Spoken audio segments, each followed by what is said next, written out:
All right, everybody. Thanks for joining us this evening. We're getting some links out before we get started here. I don't have any elevator music as much as I would like some. I think we're going out kind of 3 by 3, so let me know if things start to break up a little bit. Work on our improvement here. I'm going to get some guys in the chat room before we really get started and get this out. So, how's everybody's weekend been? It's been enjoyable, but yet uneventful here. A couple of long days. Looks like we got some people already checking in with us. Good evening, Walter Davis. I don't know why you're not in bed. It's a pretty harrowing tale you got there. I figured you'd be racked out for about 12 hours straight or something. M. Long's here with us.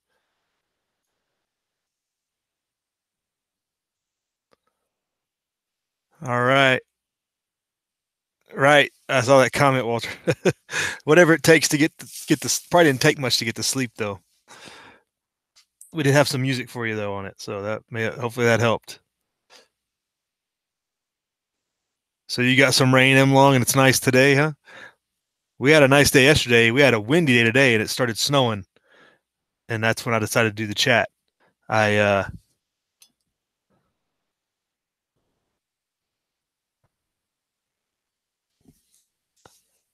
I wrapped it up just in time, and then I kicked it around about having a chat, and I was like, "Let's do it."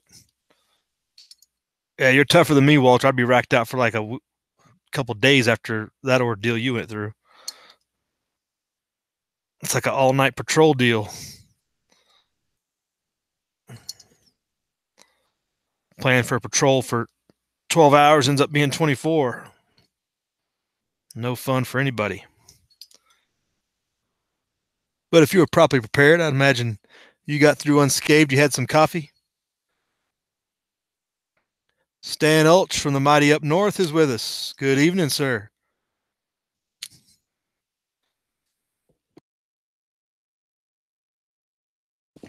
Yes, there was a race today, was there not? It's hard to believe. Racing already. I used to watch NASCAR quite a bit, being a son of the Old North State, and I kind of got disenfranchised with them when they started selling out to the EPA with their gas rules and stuff. I just quit. I was a big Earnhardt fan.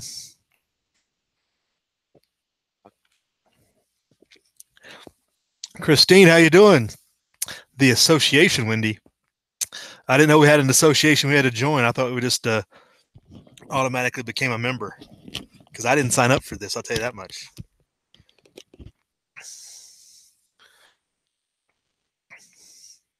All right, I got some links out to some of the usual suspects, some of the old time crew.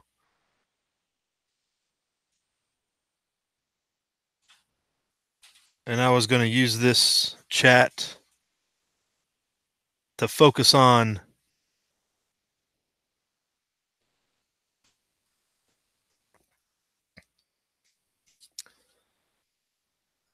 what do we do with our people who cannot defend themselves? Some people want to keep them defenseless. Others propose solutions, but those aren't good enough because they actually are actionable, concrete things.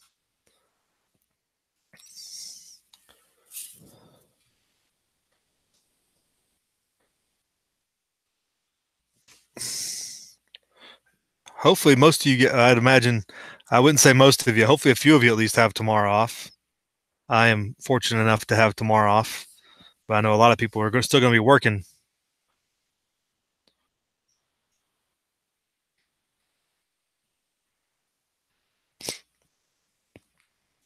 There was lots of fire and ice going around on Twitter as each of the president's birthdays rolled by.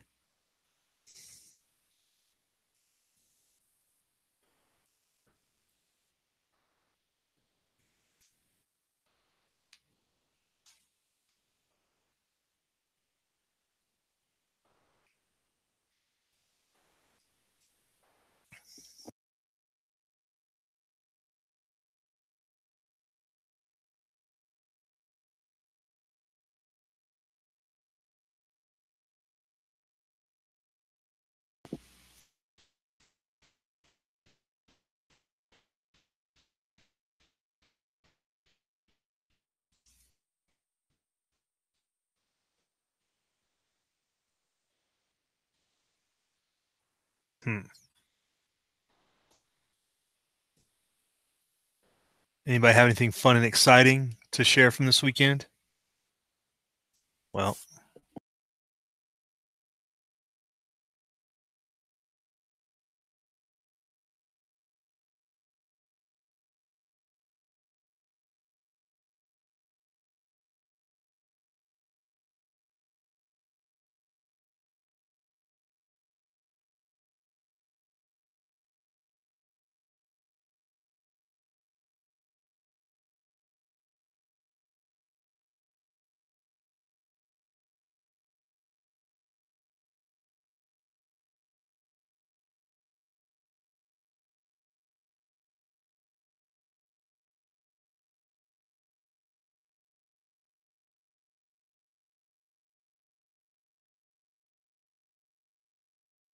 let's get that out of the way.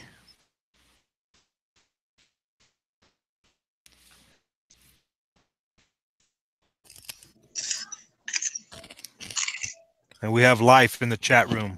I'll say again, we have life in the chat room. Oh, and the elder statesman has graced us with his presence. What? Man, we haven't seen you in so long. I thought you disappeared. No, dude, just living. Awesome. You know what I mean? And living it on the net right now. You know? Yeah, that's awesome. We were starting to get worried though, because like you had disappeared off everything. It seemed like. Yeah. Yeah. So for all of us that rely on you on the internet, it was disconcerting. Well, no, I didn't hit on some nail somewhere and get scooped up yet, so we're good. All right. Let me fix that a little bit. Get you some FaceTime. I'm set up here for morning chats. I gotta get everything fixed around. Yeah, what's the deal? I noticed you've been busy as hell. I mean, your stuff blows up my. You're one of the few I keep track of. And shit, dude, twice a day sometimes you're posting. I just changed my modus operandi last fall a little bit and just trying different things. Yeah. Yeah, the morning grind and then the afternoon processing of the day. And what you learn. Yeah. And it just seems like everybody's disappeared, so like somebody's got to pick up the slack, right? Well, it's nice that somebody intelligent has. So let's don't push it now. Well, look, a lot of dumbasses out there these days. I've had to deal with them quite a bit, And that's why I ended up even doing another video today, just dealing with too many dumbasses at one time. The whole turn over your gun mindset, right? So I'm supposed to turn it over to Hitler. Here you go, Hitler. Have my gun. Oh, that's a hilarious. But don't turn it around on me and line me up on a wall, For sure, man. I had to deal with that today, and it was just made me I even had to do a video. It was so. Oh, you did one. Oh, okay, yeah. Yeah. I was glad to see that. But that's probably the best comeback for anybody who's like, turn in your guns. So the guy you've been complaining about for the last year, you want me to give my guns to him? Lack of logical thought. Or the cops, right? So you'll turn them into the police. But I mean, aren't you constantly telling me that the police are ultra abusive and they're brutal? That they'll shoot people with the drop of a hat, that you can't trust them, and that they're not going to be at my. If I call them here in town, they'll be here in 20 minutes. If I call them and I live out of town, they'll be there in 2 hours. So. But those are the people I'm supposed to turn them into. Right. Yeah. It is a funny lack of logic and reason that they put forth, and it's always, they always say that too, like all these gun grabbers. And one of my comments back to them is always, "Oh, we're always willing to want somebody else to do our dirty work for us. We're not willing to do it ourselves." That's always a good one. But these days, especially right now, especially after a school shooting, right? You know, they didn't freak out this much over the one that happened and it just amazes me the amount of people whom are upset and what they're upset about. First of all, you can see all the news that was fake news, right? Straight up fake news, right? Like the guy, like this descendant of Cubans was a white nationalist, right? And some white nationalist clown who wanted his name in the paper lied about knowing this fucking kid and how he was down with the cause. Well, it's only his Spanish half, his white Spanish half. Yeah, like all the Klan members didn't mind my Irish half because I had some German in me. Fuck you, right? But what are you, Irish Catholic and German Catholic? You know, so what are you, all screwed when it comes to the KKK, right? So, you know, bullshit. And I called bullshit then because the kid's more likely to be Antifa than anything else, right? Turns out that one was kind of a lie too, right? It's not the same person that they're posting all over the internet, right? So right. Nobody's got a straight answer yet, other than this kid was fucking broken, right? According to the people who took him in, this was a broken kid. You know, and what was the final straw was his mom died of the flu shit that's going around, the pandemic that nobody wants to talk about. Well, I don't. They speculate that's the trigger. That was months ago. It's hard to say. I mean, that was like back in October, November. It's still one. You know, look, I've dealt with a mother with my mom dying young, and you know, your head ain't straight for a while, right? So.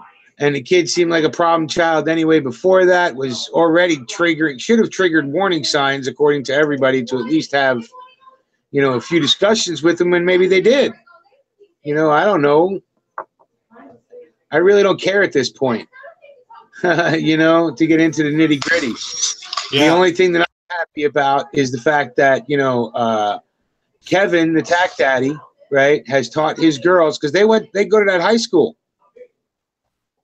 And I'm just damn happy he taught his girls how to deal with a situation like that, and they dealt with it accordingly and stayed safe. You know? Yeah. And I can't imagine the kind of conversations that are going on in Kev's life right now, especially with his wife, because I can't imagine her. I can just imagine her freaking out. You know? I don't know. You know? It's just a crazy old world, and I'm just trying to keep me and mine safe at this point.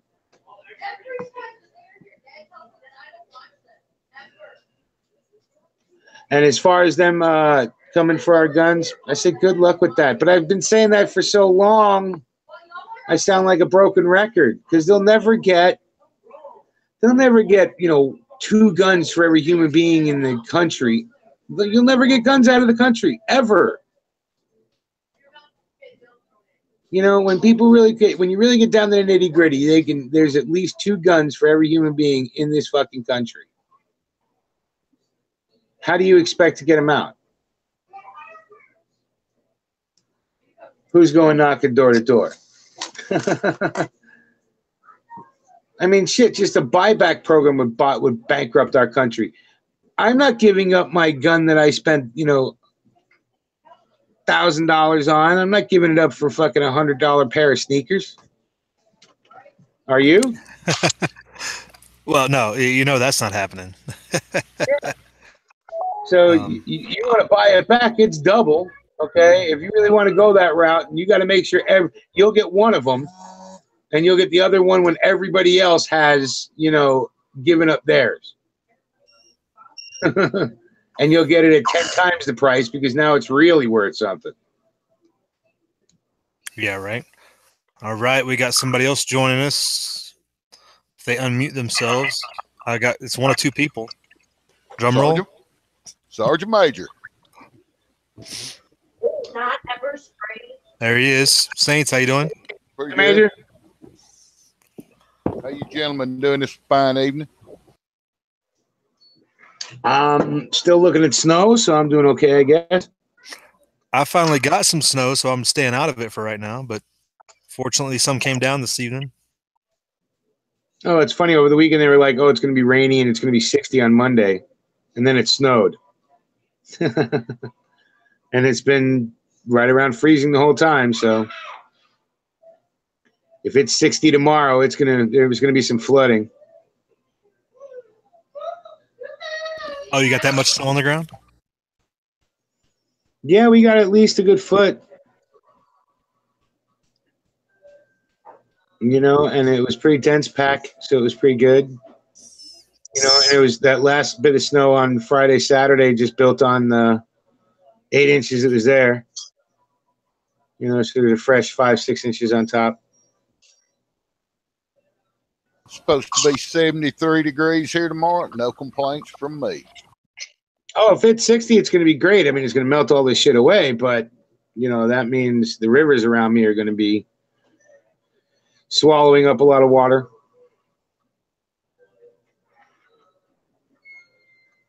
Not a nice slow transition, but a fast one.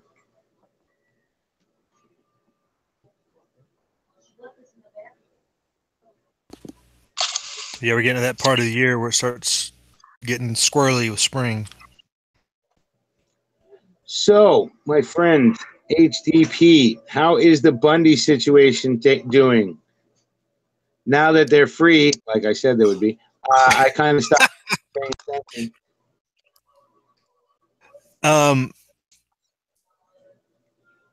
Okay, I know the tier 3 defendants were. The government had filed for dismissal of those charges for the tier 3 or the last tier, whatever they're calling them. But the prosecution would petition the judge to reverse her decision on the last dismissals. I don't know how that works. I don't know if that can go to the Ninth Circuit, but they're going there. It's like they avenued back to go reattack them in a different direction.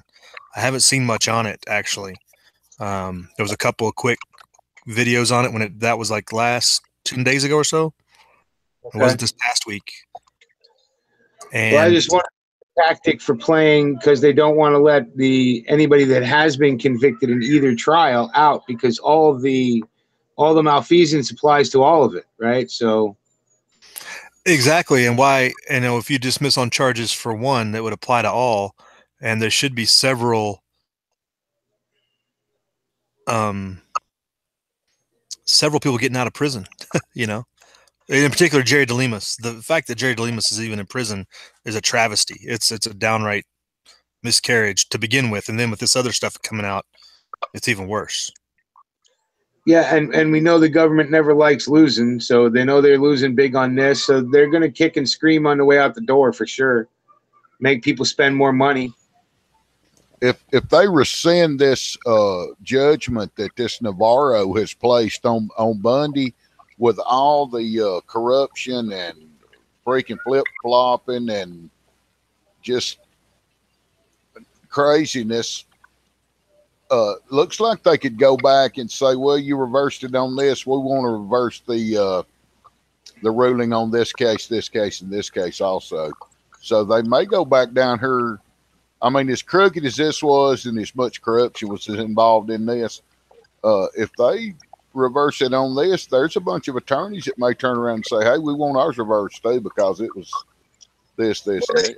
They should, right? Everything involved with Bundy and Maher, basically, they can get reversed, right? Any convictions, pretty much. They should be able to get reversed because of the malfeasance involved in both situations, right? Because they originally had the hard-on for the Bundys at their home ranch, and then when the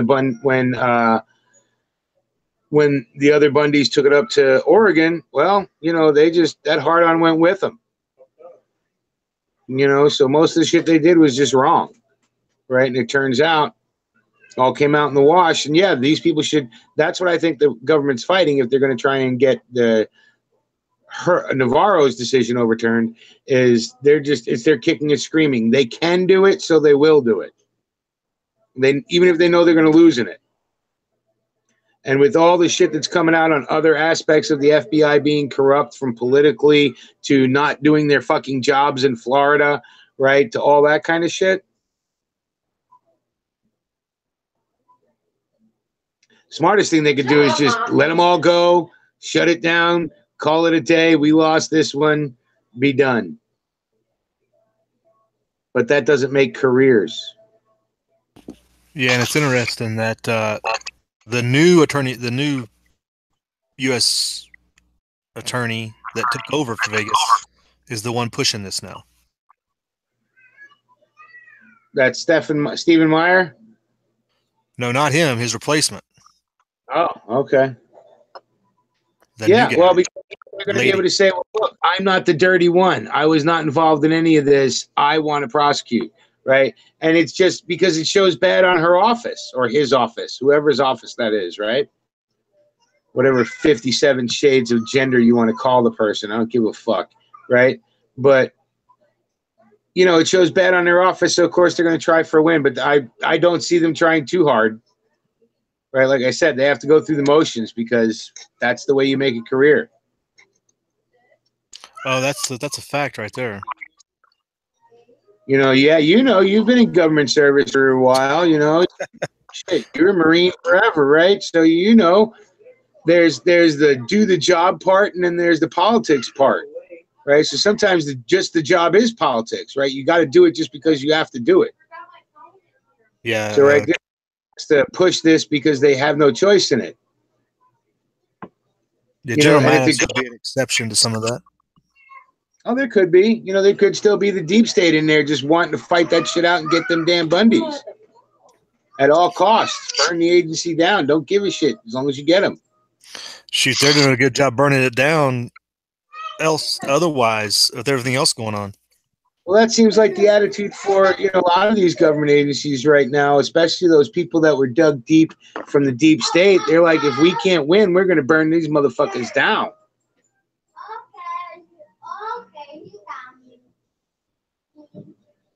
You know, what were they busy doing? Checking out Mar-a-Lago in fucking Florida, that those goddamn FBI guys in Florida couldn't go, you know, talk to this goddamn future killer, right? And maybe just a visit would have dissuaded them, right? When feds show up.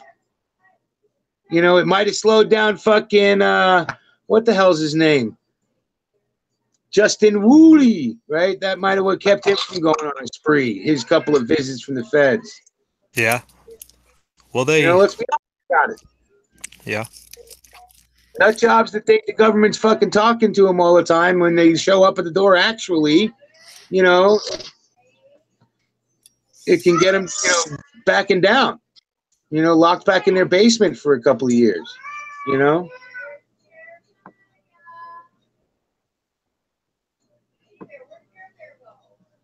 Just is what it is. You know, and the feds are playing. FBI, I mean, they got every day their credibility is being called into question. You know, which should be anyway, right? But, you know, I mean, look at the fucking history of the goddamn FBI. Oh, every secret of every politician so we can control them, even though their leader was a cross-dresser, right? He probably would have came out now as transgender. So. Yeah, his ID would have said X or Z. Oh, fuck yeah, man. J. Edgar Hoover, right? Who knew what the J stood for? Jennifer, right? Jennifer Edgar Hoover. You know? What can you do?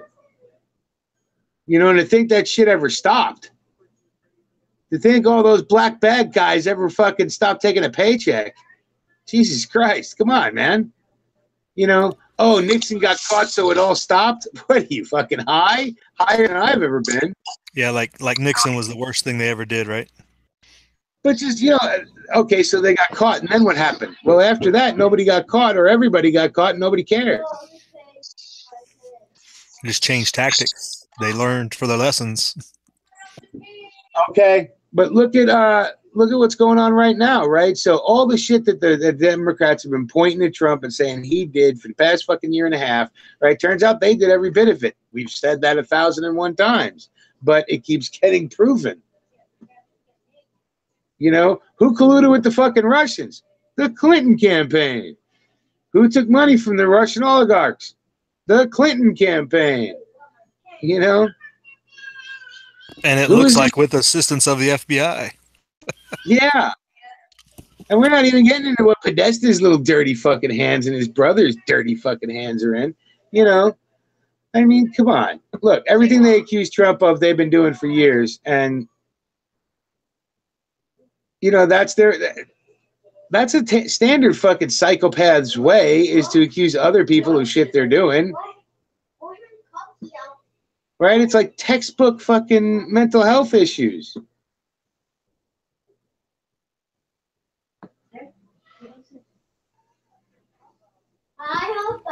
I think we can consider those things nowadays the standard, not an issue anymore. Mental health differences are the norm.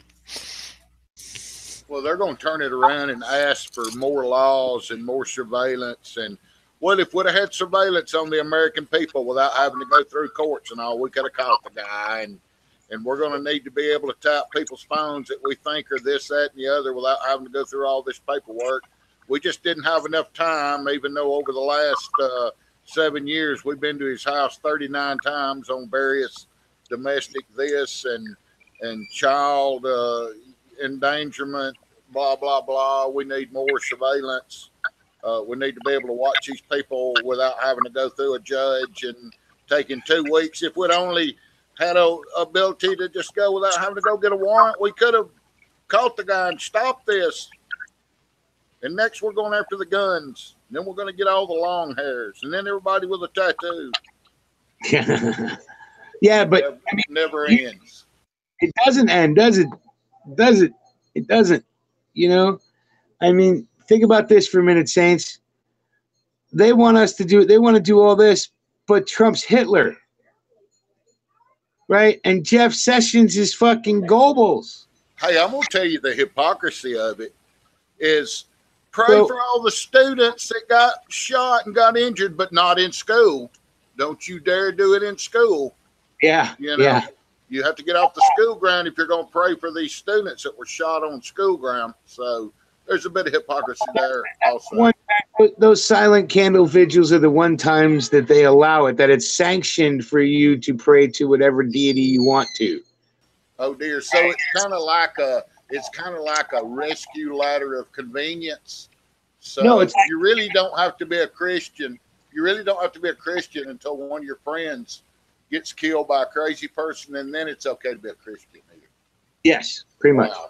But only for a little bit. Don't do it for long, right? You only have from A to B scheduled in on the great liberal debate on how you can pray, where you can pray, what you can pray to, and for how long, right? So, yeah, fuck them, man. Look, I just find it hilarious that they wanted to they call Trump Hitler on a daily basis, and yet they just turned over an increased surveillance state to him, right?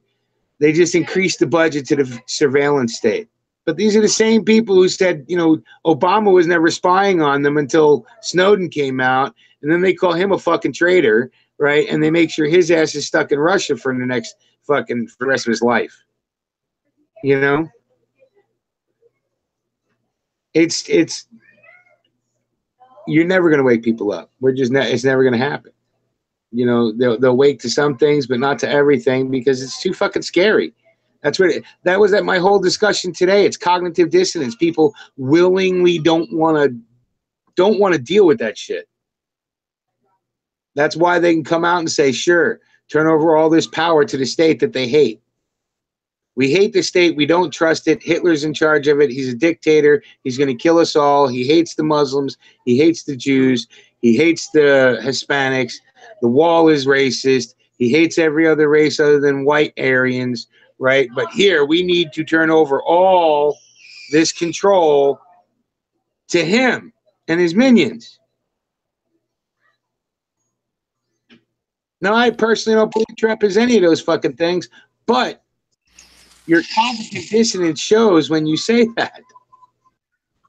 Yeah, they don't think that whole thing through exactly.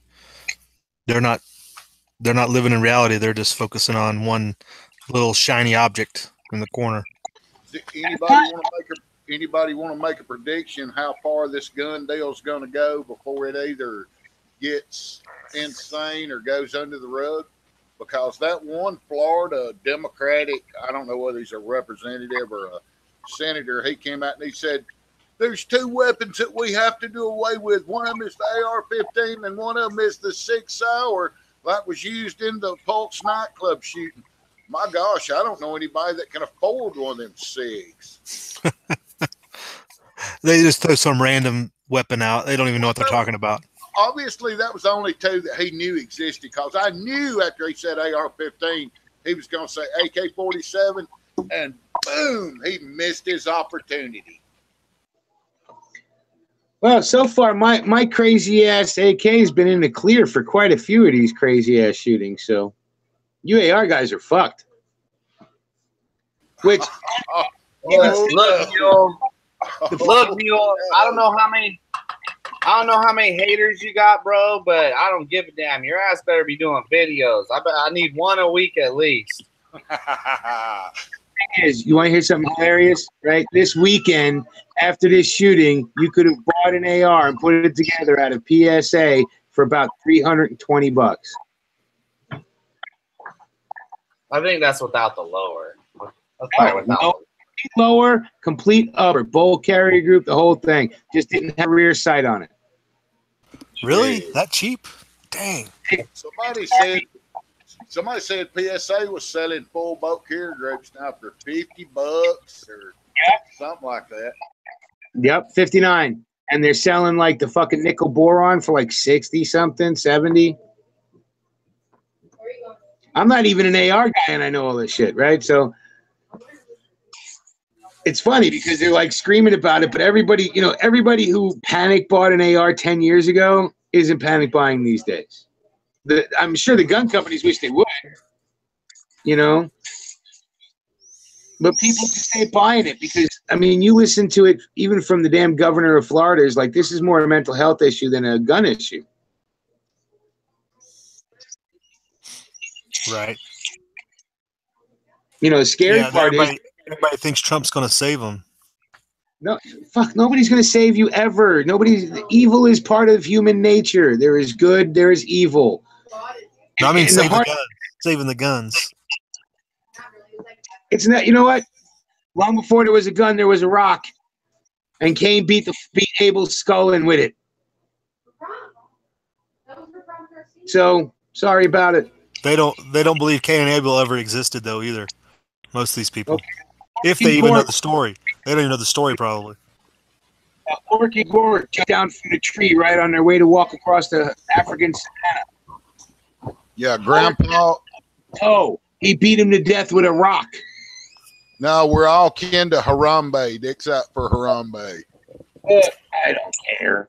I'm just saying. Evil is in the heart of every human being. It's always the wolf that you feed, that one that shows up in your life. You feed the good wolf, guess what? You do good shit in your life, you're a good person, good things happen. You feed the bad wolf, bad things happen in your life, you're a bad fucking person, you do bad shit. Ain't hard.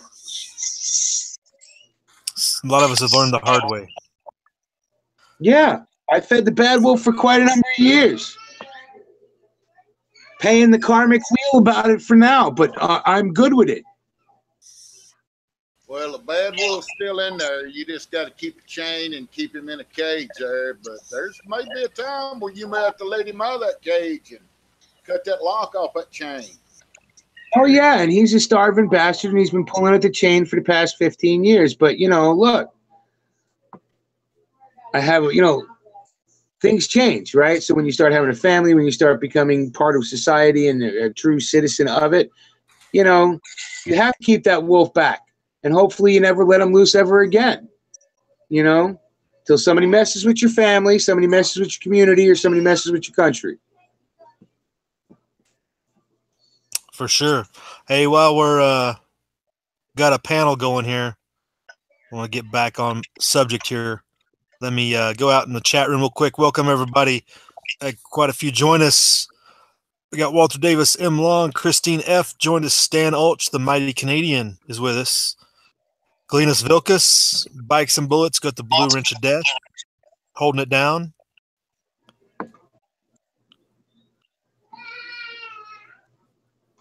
Oh, let me scroll it. Sorry. G Mangos is out there for a minute. J. Kurt Vivo, the man who refused to die. Brother Patch is with us. Thanks for coming out. That dude. I love watching that dude's video. I might not be commenting much anymore or any of that shit, but I love watching that dude, man. He's such a damn inspiration, man. Because there's plenty of times I want to start bitching about my aches and pains because I've been beat up too, but not to his extent. And that motherfucker keeps going. He's Right. the energetic goddamn. I love that dude. We also got another Informed State of Mind. Luke is out there. Another Canadians are taking over YouTube, I think. Liberty for All is with us, and Boneyard Militia. I think that catches us up. Thanks for coming out, everybody. Thanks for joining the chat. Keep that side chat going. Give us some feedback. But Any Canadian, I want you to consider me to be a ZFG gender, please. So please address me by that way. Okay. You have to. Those Canadians only right? have. No, yeah, it's 0 fucks given gender. So I don't care what any gender is. So that's what you have to address me by. That's do we my have to gender. say it? Do we have to say it in French? Yeah, you can say it in any language. I don't give a shit. Tony, you in here? You ready to go? I don't either. I don't care what gender people are, but if at a gathering together, I want them to put their name on their cup where I don't accidentally drink after them because I don't want to do nothing by proxy. Hold on. Hey, can I say one thing real quick? Today's my son's 17th birthday. He just called me right now. This fool's he's 1 year away from being 18. So cheers to my 17-year-old. Don't nobody get to see him in those videos. His mama don't like him. I thought you were going to tell us something like he signed up for the Navy or something. No, hell no. I'm afraid to find out what he's gonna do. I was just asking him right now. I was like, "What are you gonna do?" He's like, "I don't know." Yeah, well, just so long as it doesn't, start his own family. Yeah. Tell him to slow down, slow your roll. As long as he don't mess up this year and have a kid like I did at his age, then he'll be all right. Cheers. Sorry to interrupt, but yeah, he just called me right now. That's why I was muted. He's like, I hit him up earlier this morning. He turned 17 today, man. It's crazy. I'm old now, officially. You're older than me, Tony, if that's the case.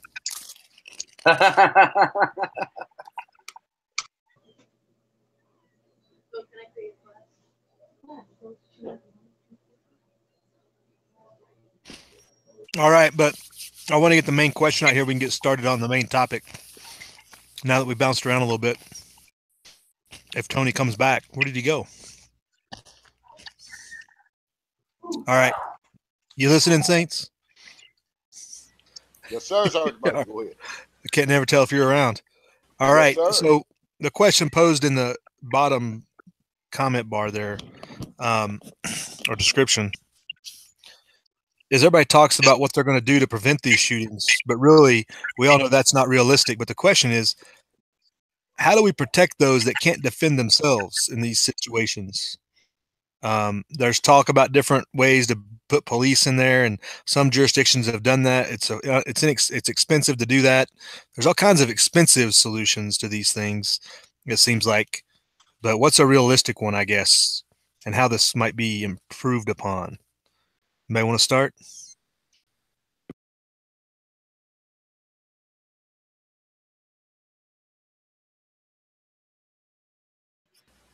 Well, I don't know. I don't really have any ideas, even when I was thinking about it the other night, that don't involve all the old cliche things. There's veterans that are homeless. How about you put 3 of those veterans out of school and, give them meals for, I honestly, I don't know what solutions there are, because I feel like we're stuck in like some type of like limbo stalemate where, there's a shooting, the left reacts the way they do, the right reacts the way they do. And us guys right here in the middle, we're just watching gun control coming down from, a mile or two. And I mean, that's what eventually I see it as. I don't see anybody coming up with any solutions. The government for sure as hell is not going to come up with any solutions. Go ahead, Mule. I muted you because you had feedback when HD was talking, so just unmute yourself.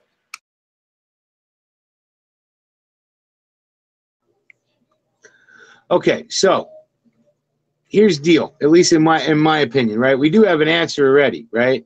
And it's an answer that was used 50 years ago, an answer that was used 100 years ago, right? The teachers that you have in there, you either hire veterans or you actually train them a little bit on what to do in the situations. People who don't want a gun, fine, teach them how to lock off their school day, whatever, blah, blah, blah. Otherwise, like that coach that got gunned down, if he was armed, right, and he was school security and a coach, right? If he was armed, it would have been a whole different ball game, right? If the school knew there was a serious threat and there were a few teachers on there, coaches, whatever, right? Because there's vets in there that are teachers that nobody even talks to or knows about, right? Because it's a school of 3,000 kids. So just by numbers, they're going to be there, right? So you actually have armed teachers and you train them how to deal with a situation like that. But you can't, they already make these goddamn schools fortresses. And look, the only way the kid got his targets out there was by a fire drill, right? He pulled a fire thing, or he knew the schedule of a fire drill, which if they posted that on their website, they're just almost as culpable. Because any school being a gun-free environment, right, gun-free zone, all that makes it is a target-rich environment. And it's been proven out over the past 25 years since the Clintons put that shit in place. Soft target. Well, it was before the Clintons. Wasn't it Biden that put that through in 1990? Isn't that the one that went through? I think it might have passed under Bush 1, but I think it was signed in under, and it might have. That is quite a bit of time ago. And, you're asking me to get specific dates in that era. There's a lot of hazy months under the bridge there, But it could have been Clinton. It could have been Bush 1. But it was right in that time, And what have we had since then? Fucking school shootings. Right? What did we have when I was growing up as a kid? What did we have when you were growing up as a kid? There were shotguns in the parking lot. Right? High school, sitting in the back of fucking trucks. And rifles. That's public use where you were, right? So. Shit, but I remember even in the 80s and in the 90s until Columbine happened, I mean, you would have people that acted crazy and acted like they were going to come fucking do some stupid shit. But no, I mean, that kind of shit was unheard of. There was always that kid that was, I'm going to fuck you guys up one day and I worship the devil and this, that, and the other. You know what I mean? There was always the loony kid, but the fool never actually showed up and killed anybody. And I think after Columbine that was like the precedent. Then it just continued on after that, because I'll tell you what, I had a house full of guns, you know what I mean? My parents being in law enforcement, and I fucking got my ass whooped at school. I got my ass jumped at school before, you know what I mean? By fucking dick, and I never even thought, dude, not even for 1 second, oh, let me go home, grab my dad's shit. Dude, that kind of stuff didn't even come into your mind. You know what I mean? The way I grew up around guns, there wasn't no touching the guns, period, point blank. It ain't my shit. If my dad found out, he'd fucking break my hand off. You just said it, dude. Guess how many families don't have that one thing that you said right there? Your dad would break your hand off. How many don't have a dad in the family? I mean, look, this has been going on, and we've talked about it 1,000 times, right? This has been set up for a long time for the country to fail. And the way it's been starting the beginning of the setup was destroying God, then destroying the family. And now we have the government as sugar daddy, right? And sugar daddy wants total control. There's more single fucking families in this goddamn country than have ever been, except after times of great wars when the male population's wiped out. You know, instead we've just broken up the family to where it doesn't fucking matter. I can remember growing up in the South and be between 6 and 8 of us young men. I think I was about 12 years old at the time. I had a Remington model 1120 gauge. And now, like I said, there'd be between 6 and 8 of us walking down the road, going dove hunting, quail hunting, whatever, in these pastures by a neighborhood with 100 to 150 homes in it. No problems. Nobody ever got shot. Everybody stayed away from the psycho kids that, like Mule was talking about, you know, and Tony, the wackos that were doing this and stealing bikes. And everybody knew who the thugs and the idiots were. Police ride by, honk a horn at you, throw your arm up. They kept on going. But good gosh, nowadays, it would be just disaster. Hey, it's crazy, right? So the neighborhood I grew up in, and I grew up with a single mom, but I had 40 dads in the neighborhood, right? Because if I fucked up and one of my buddy's dad or my downstairs neighbor's dad or my next door neighbor's dad saw me fuck up, guess who kicked my ass? Right? And I, growing up in Queens and in Manhattan, would still go down to the train yards and shoot rats with a 22, walking through New York City with the 22 as kids, and do the same thing. If the cops even stopped you, they'd say, "What are you doing?" "We're going to shoot cans down at the train yard." Okay. And that was the 70s. Well, they said Feinstein introduced another new bill. I hadn't read it or hadn't seen it, but I can imagine it's a doozy. And from what I'm seeing, a lot of people are backing her up, from both sides. They've been dying for this. They didn't get it under Vegas. Why? Right? Because people were calling bullshit from that anyway, because it stunk from the fucking top down. Right? Everything about it still smells. We still get no info on it. Right? So they've been waiting, dying on the next tragedy. Right? And this is what they want. And look, you had Obama come out and blame Trump. This motherfucker who just spent 8 years as president and had two of them with a Congress and a Senate that was both Democrat. They could have pushed through any fucking legislation they want. They didn't, right? But now that he's out of office, he's going to talk shit and act like he was so anti-gun himself the whole time. No, we used it. You know, it was used as a selling point and a good thing to gin up fear. But that motherfucker really didn't do shit for guns other than give us the bump stock. Hey, Tony, real quick. Can you try to send Angel a link? He doesn't come up on my G+. He's buried. I don't know how to get a hold of him. All right. He's out in the chat room. Some comments out of the side chat just to throw some out to the panel here. Bikes agrees it started with the family breakdown. Galenas Vilcus, young men are now toxic. The male group is evil as in general, too, in modern parlance, you'd say. And if you're white male, you're the devil. Oh, I am, most definitely. I got little horns right here. Walter Davis, kids still carry their guns around town to go shooting around where he is, and Walter's out in Pennsylvania, just for wondering. And that happens a lot of places, you know. Yeah.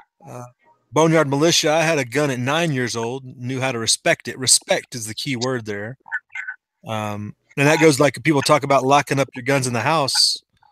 No, you teach your kids to, I mean, yeah, when they're crawling around, but then they can't even get to things if you put them, to put them out of the way. And then when they're old enough to learn how to respect things, you introduce them to those things to get them to going on. Angel says he's got too much background noise. Disregard. Send him one of me. Maybe he can jump in later, though. Send him a link anyway. He can jump in later if he gets a chance. I know a lot of people, I'm not a big government guy, right? But I remember in school, one of the things at a very young age that was taught, a police officer would come in with firearms and let everybody fondle them and play them and run you through basic safety and in a toned down way on how damaging firearms could be, so not to play with them. Nobody's taught these things any longer in general unless it's done by the parent, right? And so my biggest worry is always kids' friends, right? So what happens if some kid's friends go over to a house that the kid's been raised to respect the gun the whole time, but he's in the bathroom, you know, because like you said, kids these days aren't taught to respect anybody else's property, period, right? Let alone something like a firearm. You know, they just come up and touch shit wherever the fuck they want, like they're all toddlers. Yeah. That's a concern of mine.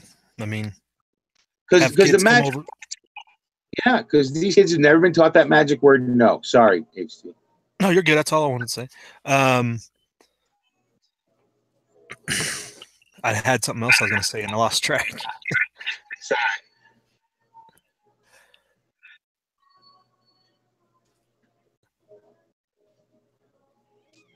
But you teach kids these things, if that doesn't disregard what do we do, trying to get back in topic here.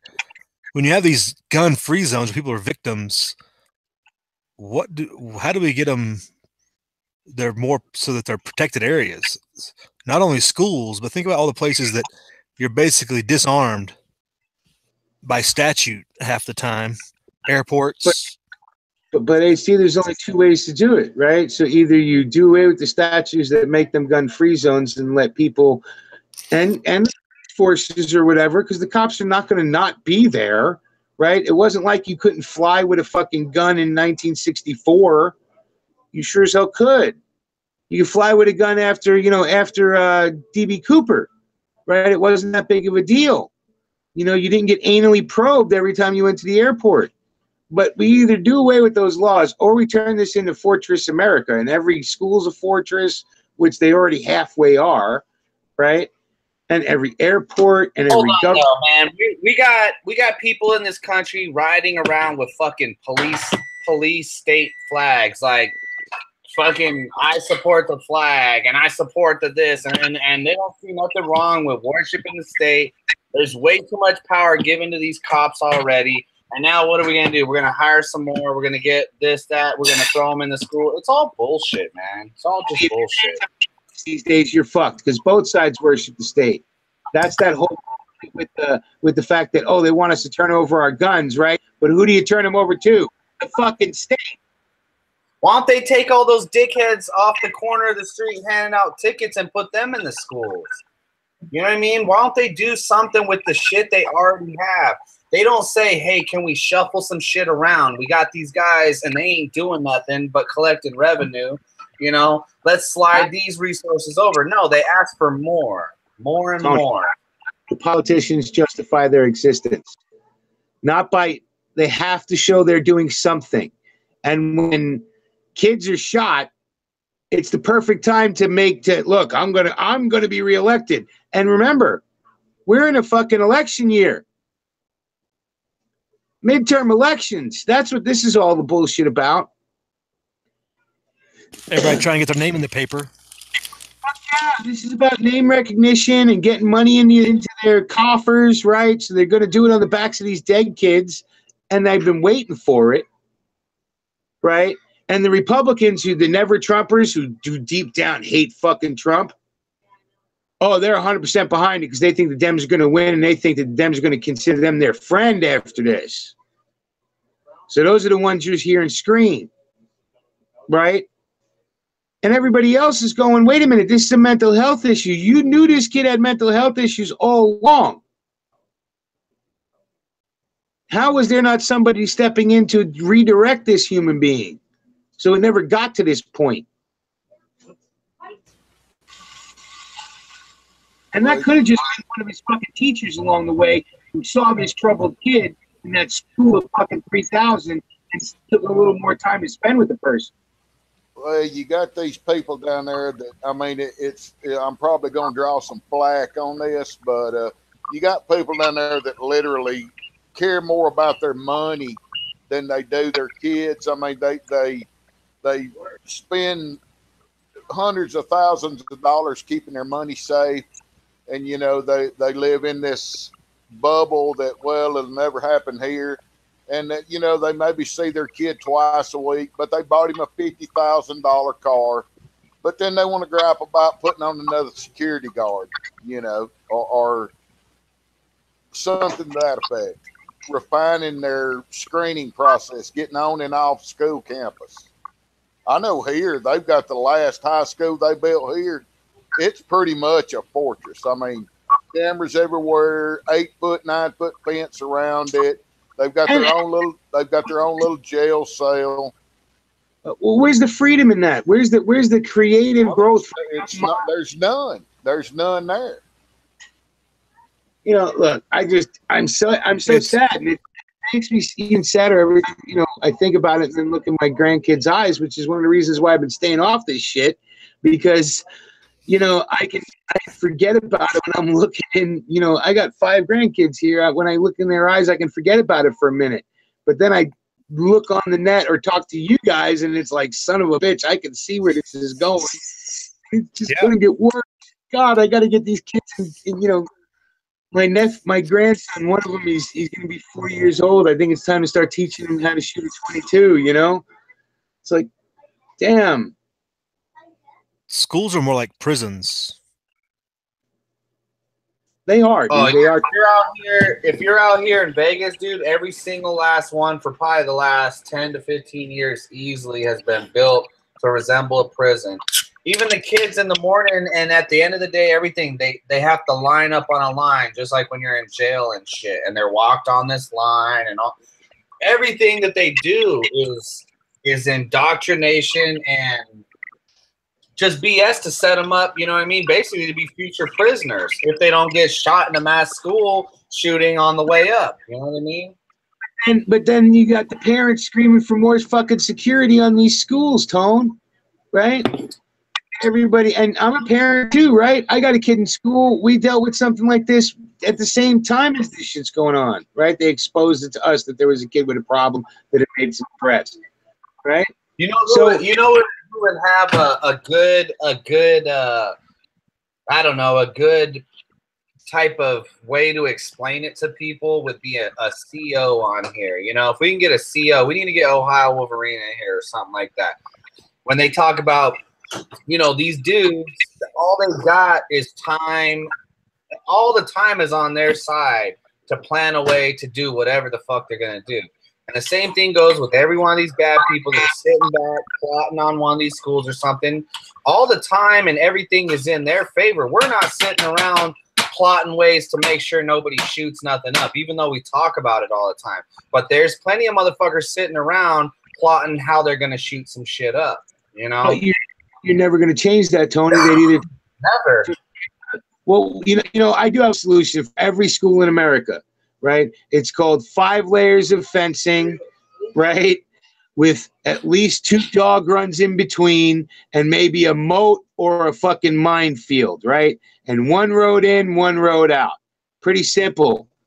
Colorado Max, Marion maximum security prison, right? Pelican Bay. We have examples on places where you can't get in and can't get out without constant security. But is that where you want your children going to school? Right. Don't forget Alcatraz Middle School. Yeah, well, Alcatraz is the safest, right? Because what are you going to do? You can't even drive a truck bomb over there. You'd have to take a fucking boat bomb or some shit.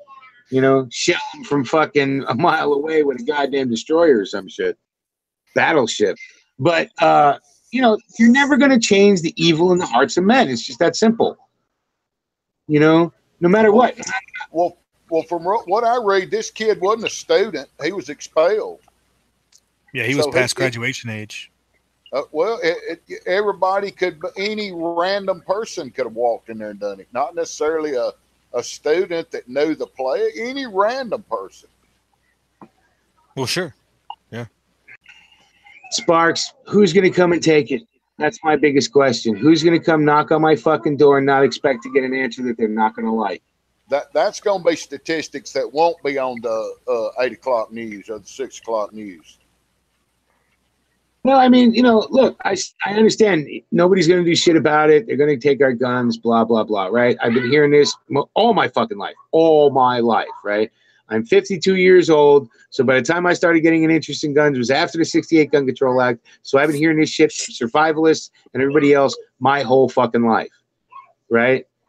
And I got the same answer. No. Are you going to turn it in, Angel? I'm not going to turn him in.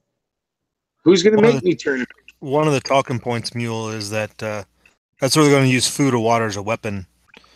You'll either they'll starve people out or otherwise.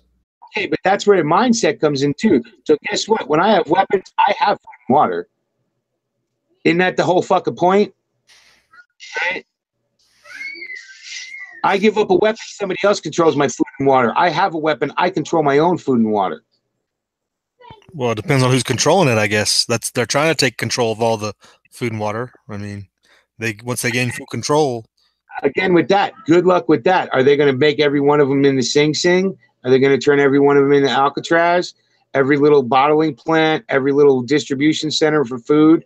Has that worked yet in Iraq? Has it worked in Afghanistan? Did it work in Vietnam? Has it worked in any place where we've ever been into combat?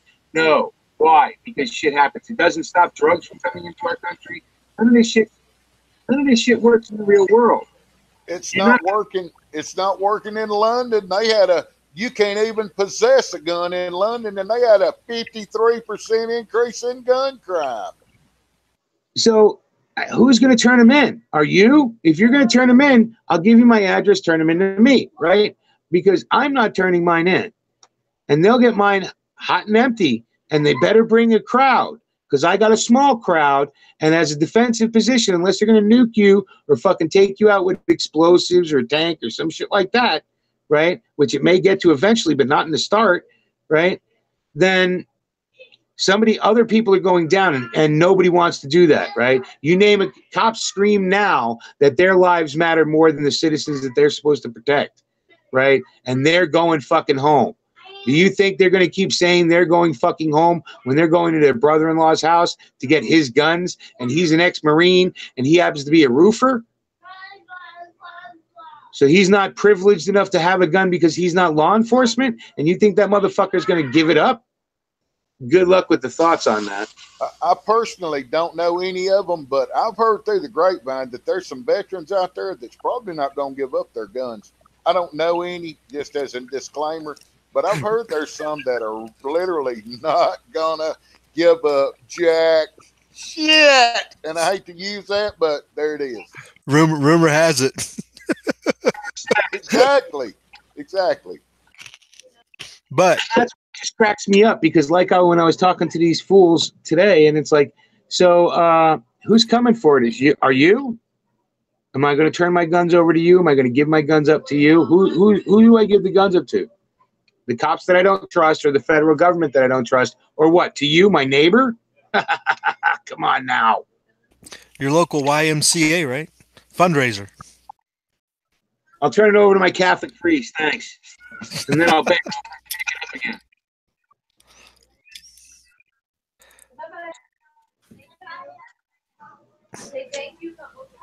It won't be pretty, and it'll be. Remember, I got. Go ahead, Neil. I was going to say, I tried to explain to people earlier, look, there's 2 guns for every human being in this fucking country, at least. They try and claim it's only 1.5 or 1.7. Fuck you, it's 2 or better, right? And we keep cranking them out every goddamn day. And they keep going to civilians every day. Every day somebody's buying a gun. Every single day here in America, even on Sundays. And you really think that people are going to just hand those things over? You really think people are just going to give those things up? Well, guns have been sold and traded and bought and handed down. And they say, well, they can find your registration. Well, they can probably pretty good ways back. But, I mean, around here, there's no – you can sell and buy and sell a gun to your neighbor or whatever with no paperwork. Nobody knows about it but you and your neighbor. Nobody cares but you and your neighbor. So that's literally, you're going to have hundreds of thousands that there's absolute no way to trace where they are.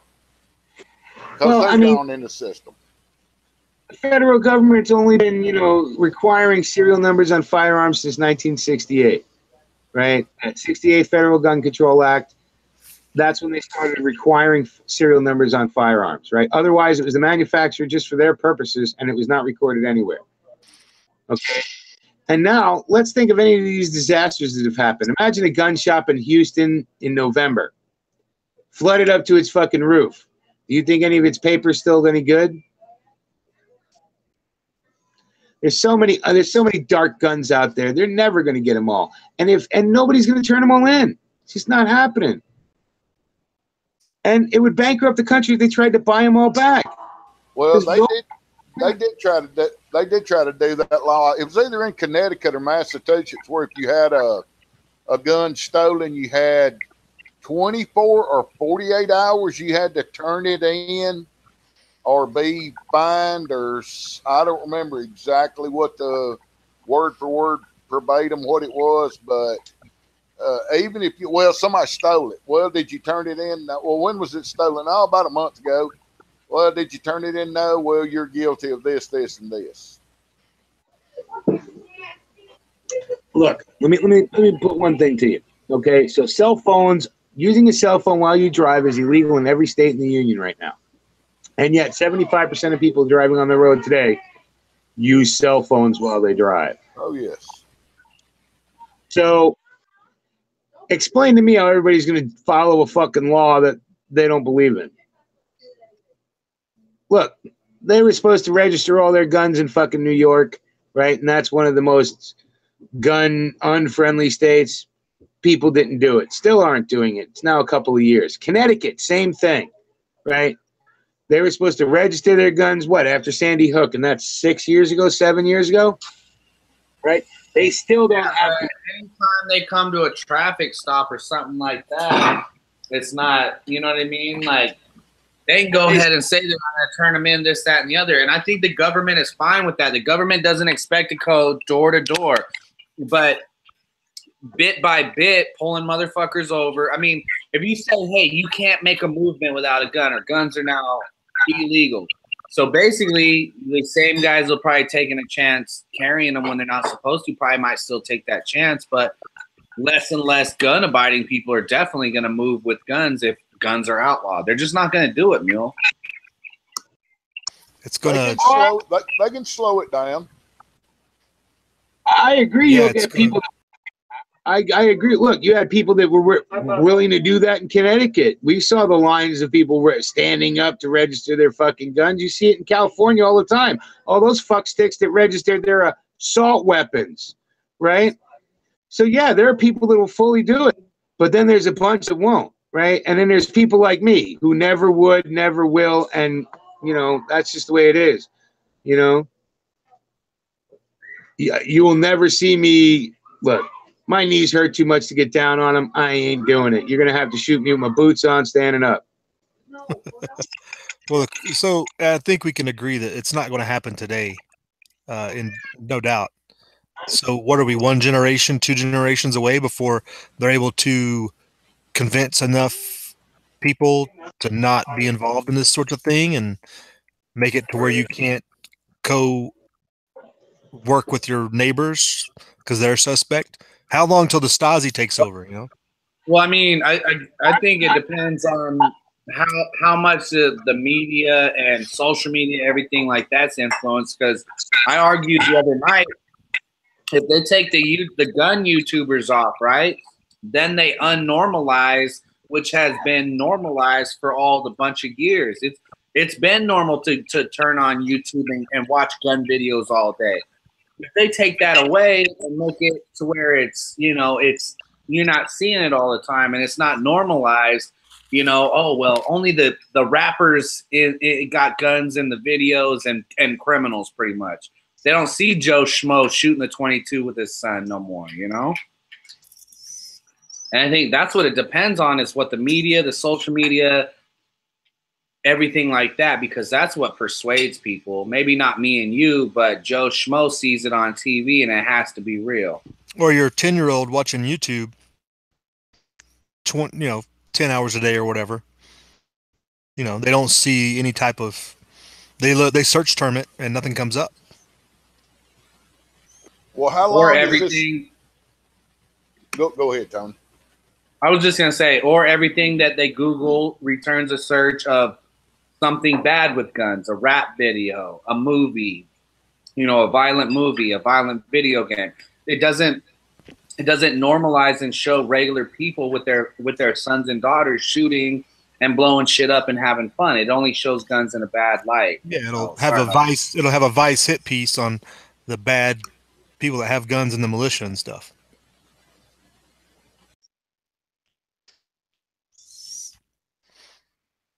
How long is this going to stay on front page before it gets moved to page B or page C? Or because the church shooting out there in Texas, they killed 27, and it stayed on the headlines for about 10 days maybe. But the deal on it was, well, the guy ran barefooted after a guy with AR-15 and stopped the bad guy, the good guy so they didn't want to hear that, so it went away. But they may drag this one out for a while. Yeah, exactly right on that.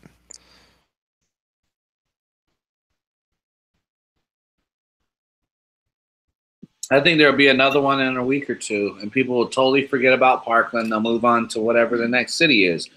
And I kept being, an a-hole, and I was writing, hashtag next city strong, all cities strong. And that's people's coping mechanism to dealing with what they have no control over, I mean, they'll create a hashtag, they'll change an avatar, they'll do some thoughts and prayers, but there's no action. If there's no action when an action is being taken and kids are being killed and this, that, and the other, then nothing will happen. You can't beat evil with words. I mean, that's what they're trying to do. They're trying to tell you, look, we're going to legislate away evil. We're going to put some stuff in the bill. We're going to say no touchy, the bad weaponsies, and it's going to fix everything. It's going to cure everything. Words are going to cure these actions, being taken against us and our kids. And it's good intentions.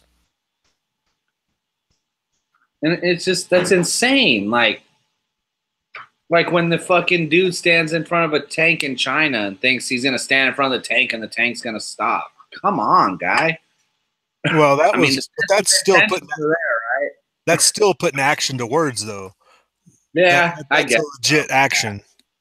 That's doing what you... He got himself run over. Or he gets himself run over. Hey, which school shooting are we talking about? Right? Is it Sandy Hook or is this part of you? Because like you said, man, it's the one of the day. This conversation sounds so familiar from 6 years ago. It's not even funny.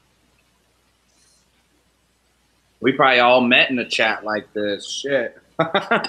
Nah, the Green Dragon was going before Sandy Hook went down, wasn't it? This is the same thing, right? We're talking about the same shit. We're covering the same ground, right? Because the whole point is you can't change human beings. You can put all the words. You can build every fucking building. You know what's going to happen if somebody builds one that's big enough to be like a true, maximum security prison? Somebody's going to drive a tractor trailer in and pull a fucking Oklahoma City. And it doesn't take a gun. Now, whatever we think about 9/11, whether it was an inside job, whether it was blah, blah, blah, right? It took 2 planes to bring down 2 buildings, supposedly, and kill 3,000 people. Not a fucking gun involved. You want to know what was involved? I'll show you. See this? This must be the most deadliest weapon on the planet, right? Because what is that? That's a simple box cutter that you get when you open boxes. And that's what captured planes and took down supposedly 2 buildings and a big portion of the Pentagon where a lot of money and records were stored. Right? And funny, there's no trigger on that.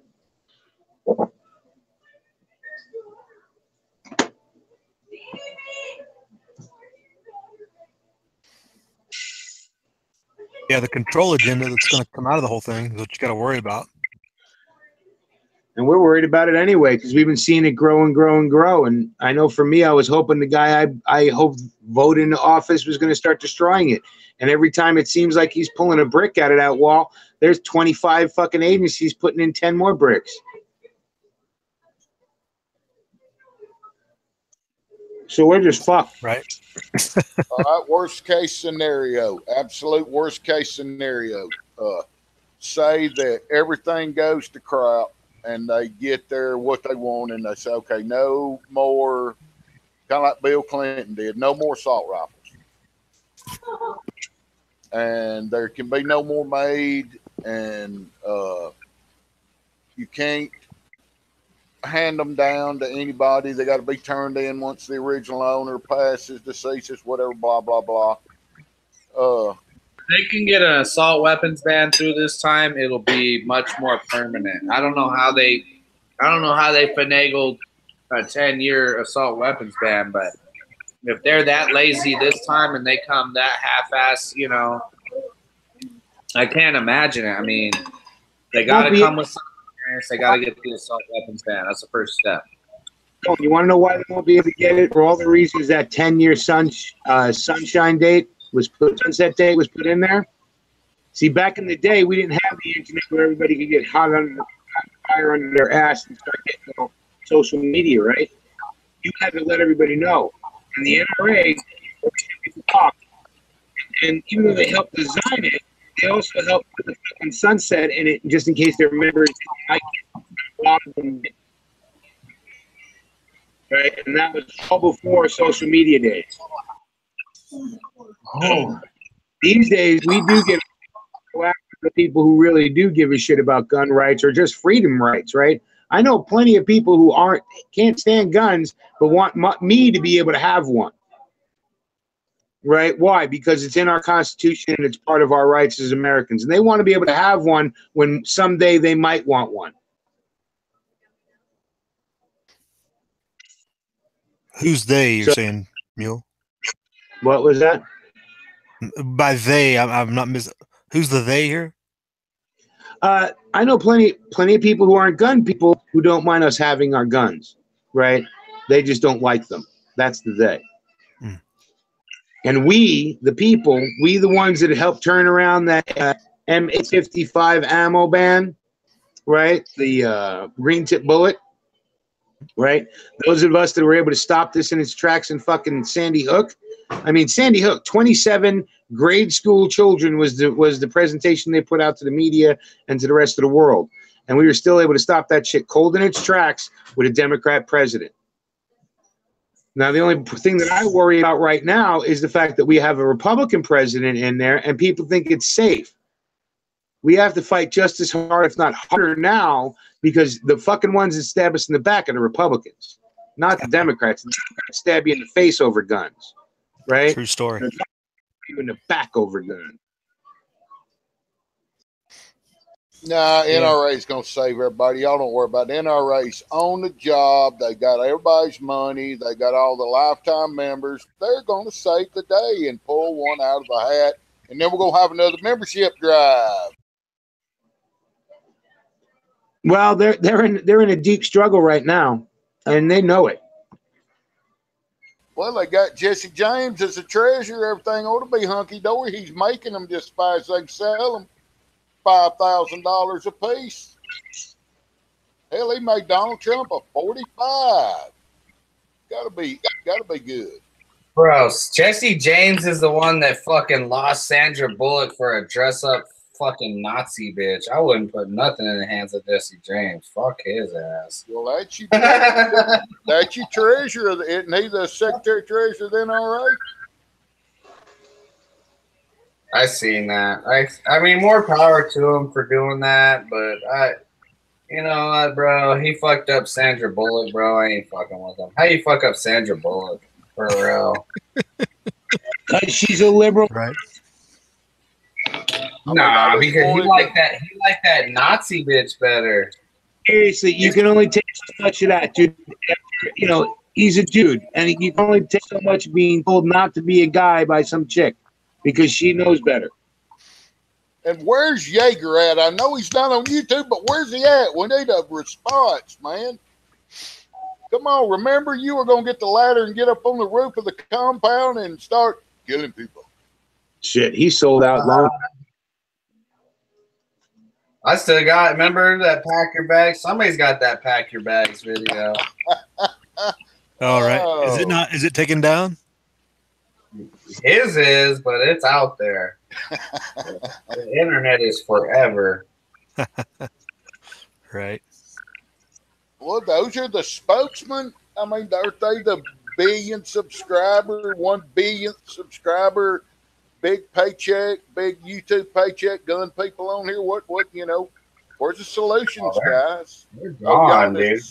Y'all just sells them and shoots them, huh? Y'all don't troubleshoot them. They're gone, dude. Those, I don't even see. I get no notifications from any type of gun channels besides actual gun channel website. I don't get shit from nobody else.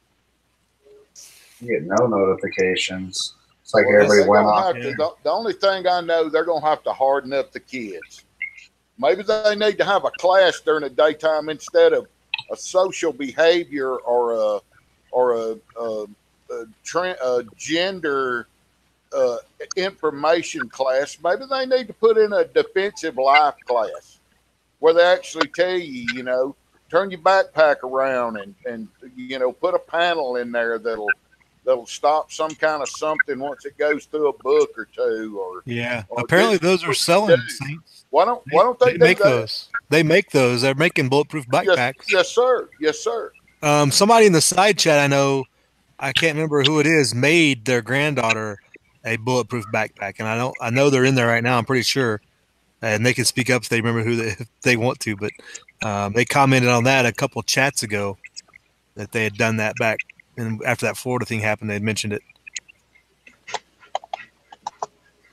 I mean, how much trouble are you gonna get into if you tell your kids to start carrying at school? A lot. Yeah.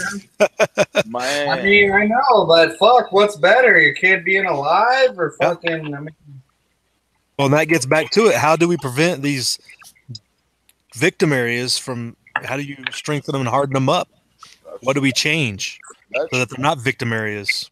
That's 2 suggestions from me, which are not original, is harden them up, get them a 30-minute sit-down class once a week on this is what happens is this. You move, you throw a desk here, you cut them off, you jam a door in behind them, you E&E. Teach them E&E. Right. The problem is that society has created such mentally fragile kids. They can't handle those concepts. Yeah. They can't handle thinking through that. No, that's right. Oh, man, I took 1 year of Mr. Herrera's defense class in the 11th grade, and it gave me PTSD.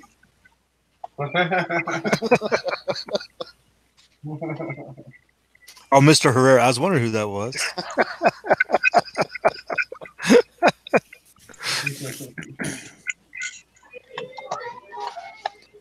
Yeah, that's the problem. Anything we try to do with the kids, the society is structured and made them so that they can't function in the yellow or in the orange, Well,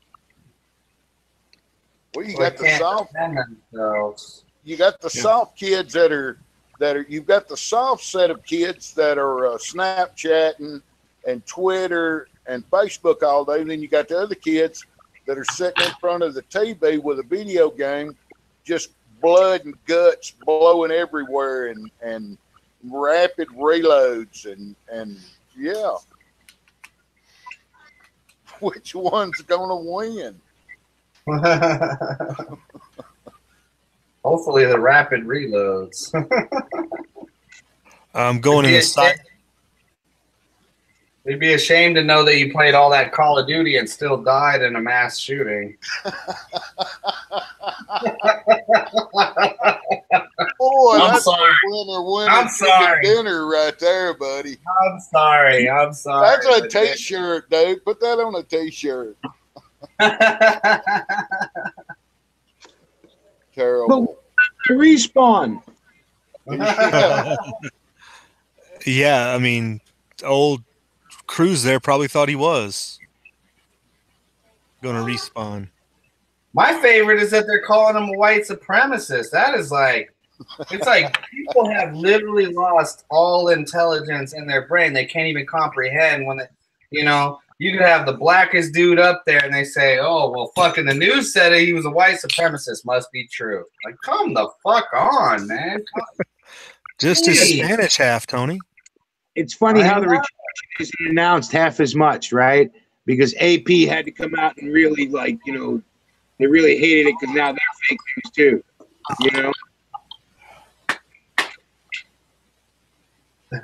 The ABs don't even want. They're like, we don't want them. Are you kidding me? How are you gonna put that shit on us?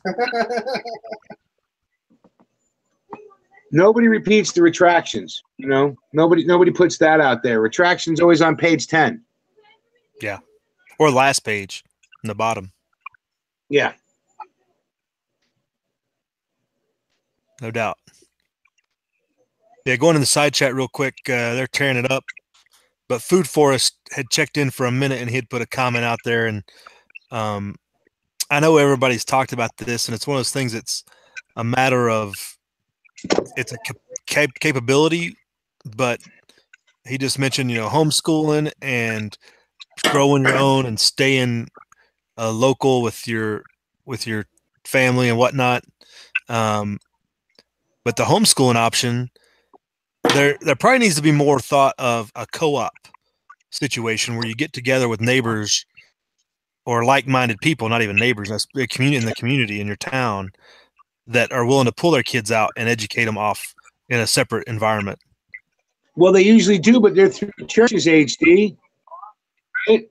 So that's a private school. That's a private school, but there's also homeschool co-ops. People usually say I can't homeschool my kid because of time and just I got to work and etc. But there's also the co-op structure where if you get somebody that's willing to lead it, a couple of moms or usually they can take the kids aside and in somebody's house or somebody's in a community building or whatever and do that learning off to the side, a few hours a week. Right.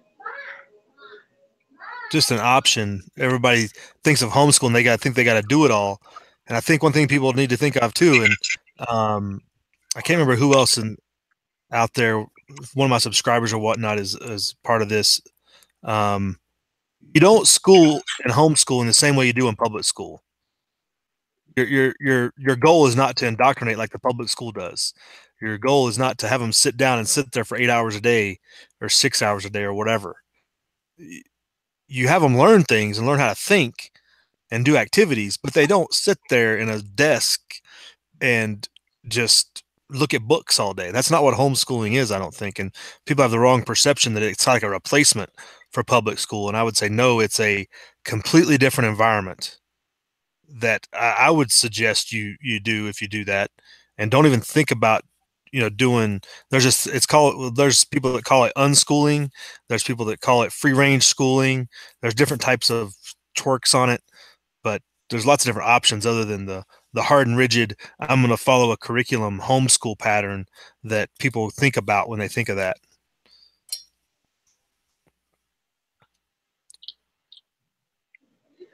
Unless you're in California, some of those new rules are going to apply to that, but there's going to be a strict curriculum for what you said to go through for California if you want to homeschool. There's no more going to be, it's not going to be by the seat of your pants stuff, and each parent is responsible. Yeah, they're trying to make it to where you have to pass the Cal test even if you're homeschooled, right? The California's lost.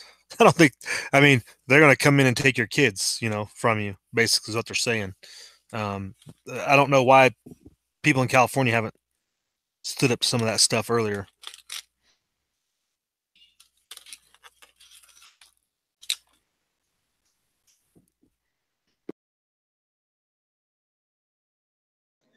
Why? Because sheep just follow the herd there, HD.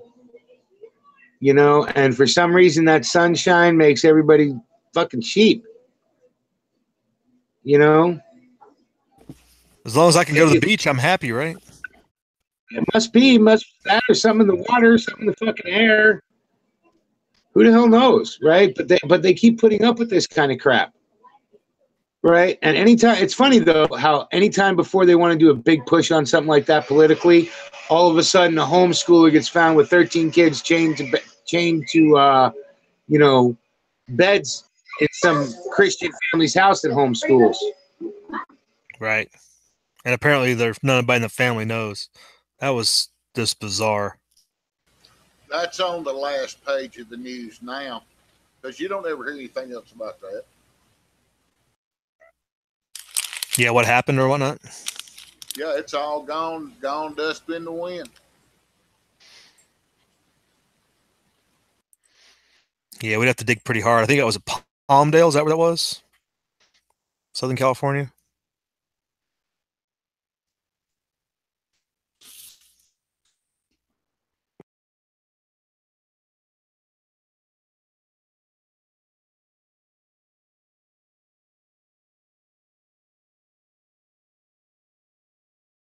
I think everybody's intently thinking, or I froze, one or the other. No, they were doing a vacuum. Somebody spilled something, so I wasn't really paying attention. I couldn't hear it. What'd you say? Sorry, HC. No, Saint said the last thing. Oh, what did he say? I couldn't hear it from the vacuum in my ear. Oh, it was hell, I'm gonna have to replay it. Oh, I remember. He was saying that something like this happens, they're going to push an agenda, and they find those kids in California changed to beds and whatnot, to help push that. Now you can't find that it's buried on the end of the bottom of the page in the news. Well, that's the same with the gun control thing, right? So, I mean, look at Vegas. Vegas strong, right? Look at Vegas. When they found out it wasn't going to go their way, it dropped off the fucking headlines onto the next one. And then the church shooting happened in Texas, right? And when they found that wasn't going to go their way because an ex-NRA instructor ended it, right? They dropped that fucker pretty fast, And now we have a new one, so they can pick that banner up again.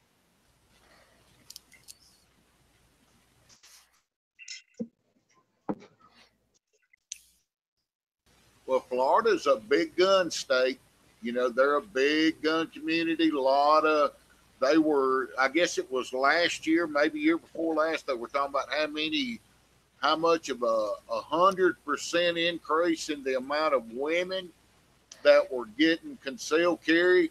And down there, you have to go take a familiarization, I think, to get a permit. You have to get some kind of a class. Yeah, somebody's got to sign off on it or something. Right. And but now this happened. They may fall to the way of the far left. Let the people trying to take the class may give up on it, or no. They had after this incident happened, they may. That's why I was saying they're a big gun state. There's a lot of gun sales down there, a lot of ranges. A lot of big, like I said, big gun, big hunting state too. A lot of hunting, and I don't know. This may dampen their. I'd like to disagree with you, Chase, but I can't. I mean, I remember when California was the most gun-friendly state in America. Really? California was gun-friendly at a point? Yeah, it was. And it's not now. And even when I got to Cali in the late 80s, it was still pretty damn gun-friendly. Right? I mean, not now. Good luck with that. So could Florida change? Yeah, it could. Will it? Probably not in my lifetime, but in my grandson's lifetime, yeah. I just wonder personally will it make the concealed carry purchase go up more now since that happened, or will it make it go down because how many anti-gun versus how many pro-gun? everybody, there's so many people looking at it in 2 or 3 different ways. They're either looking at it like, well, we either need to disarm ourselves or we need to arm ourselves. But I just wonder which percentage is going which way there. Because I'll tell you, it may not affect the whole United States. It's kind of like the Texas deal. I'm sure that county where they had the church shooting and all is probably everybody's opened their eyes and up their ante and all. But I wonder how far it will go out of Florida, or will it just be a regional deal? Because I mean, Florida's got hit twice so far. Saints, I can give you my opinion on it, but my opinion is based on past results, right? So what usually happens after one of these is there's a spike in gun sales. There's a spike in concealed carry, right? Right. Within the month after this shooting, a good portion of those parents are going to start thinking, I need to get a gun to protect my family because I can't do it. Now, that would be the logical thought, right? Logically. Well, that's it. How many of them are saying, well, we just need to don't own a gun. Nobody needs to own guns. How many have gone off the edge? I'll tell you what. I know very few rape victims who go, I'm going to piss in my pants next time, not I'm going to shoot the motherfucker in the dick next time. Right, exactly. And like I said, look, I'm no scientist, right? I'm not this grand old sage who has, went to Princeton and Stanford and all these fucking places. No, I'm a schmuck who swings a hammer or a wrench for a living. Whatever labor you need done, I can do, So if I can figure it out, it amazes me that they can't. Well, I saw something either on Drudge or Breitbart that said that the GOP, the number 2 funder of the GOP, said that the ban assault rifles, or he's cutting off his money. Yeah, okay, but somebody else will pick it up. That's the thing. Maybe the NRA can kick in a little bit, about $500,000. Look, all I know is that GOP, while they care about money, they care about getting elected more, and that's where the danger lies. They're going to lie to our face and stab us in the back. We have an election year coming up. So the way to fight this is not with dollars. Having people who are gun people break down and go ahead and make a phone call to their local office. That's all it takes. It's better if you send a letter. It's better if you than an email. Email is better than nothing. Phone call is real good because they write it down, and if you're a constituent, they definitely do that. So we just have to do what we've been doing. It's a constant fight. Freedom, to keep freedom fire burning, we have to be ever vigilant. We can't sit back. That's why I'm back. That's why I fucking made a video today. I don't want to make videos anymore. I'm tired of this shit. I think I'm speaking to the, I constantly think I'm speaking to the choir, right? I constantly think I'm repeating myself because I am. But then I get people who are friends of mine who tell me, you know what? It's still, even though you're repeating yourself, you need to, because it needs to be heard constantly. The second you start screaming, I'm a free man and I make free thoughts for myself and I make free man decisions, then they're not going to let you be a free man no more, because they're not scared of you no more. That's what I was going to ask. I wonder if the actual handwritten letter that you write them goes in your threat assessment file they've got on you. They actually put the paper letter in the folder, in the manila folder there with your threat assessment. At least a copy, right? Right. And yeah, I'm going to be honest. When I started reading, because most people don't know that in part of the new funding for them to be able to spy on more Americans, right? They're going to start bringing more shit up to FISA courts about people, who are in citizen militias, patriot groups, and shit like that. Now, we all know they've been spying on us and them, whatever, forever, right? As an ex-criminal, crook, whatever you want to call me, they always spied on us. We knew it, right? But now they're going to start being able to bring it in and start snatching people up on their threat assessments. So it's coming. And yet, that would seem like the next move. It's coming. Turn my rifle over to the fucking Nazi government because, you know, because of feelings. Feelings. Might need to make that cash video about making cash at home. Somebody said something about making some free cash. Yeah, Tony thought he was getting a giveaway. Yeah, that's what I was wondering about too. Might need to go ahead and do that deal. Might need a little cash. Yeah, I got to work on that. The time is coming. It's touchy subject there, but you know, like you said, it may be. Sometimes they say you got to dig them up. Sometimes they say you got to put them down. So you just got to make that call, I guess, where you stand and how you chips line up. Yeah, and that video is going to be more than just, you know, this subject. It's going to cover a lot of just basics. What would you need on hand? Right. There's definitely You a lot mind more. if I chat room there? Hit it. HD. Well, ZPD put "Bury My Heart at Wounded Knee." The video I did today, that I was either going to use the Trump as Hitler, right, for the thumbnail, or I was going to use Wounded Knee, because Wounded Knee is a perfect example of what happens when the government wants you to turn in your guns. You start turning them in, and they mow you down like dogs. Right. So Worked in Armenia. fuck it, worked at Wounded Knee, right? Which was really truly one of the greatest massacres in American history that nobody talks about.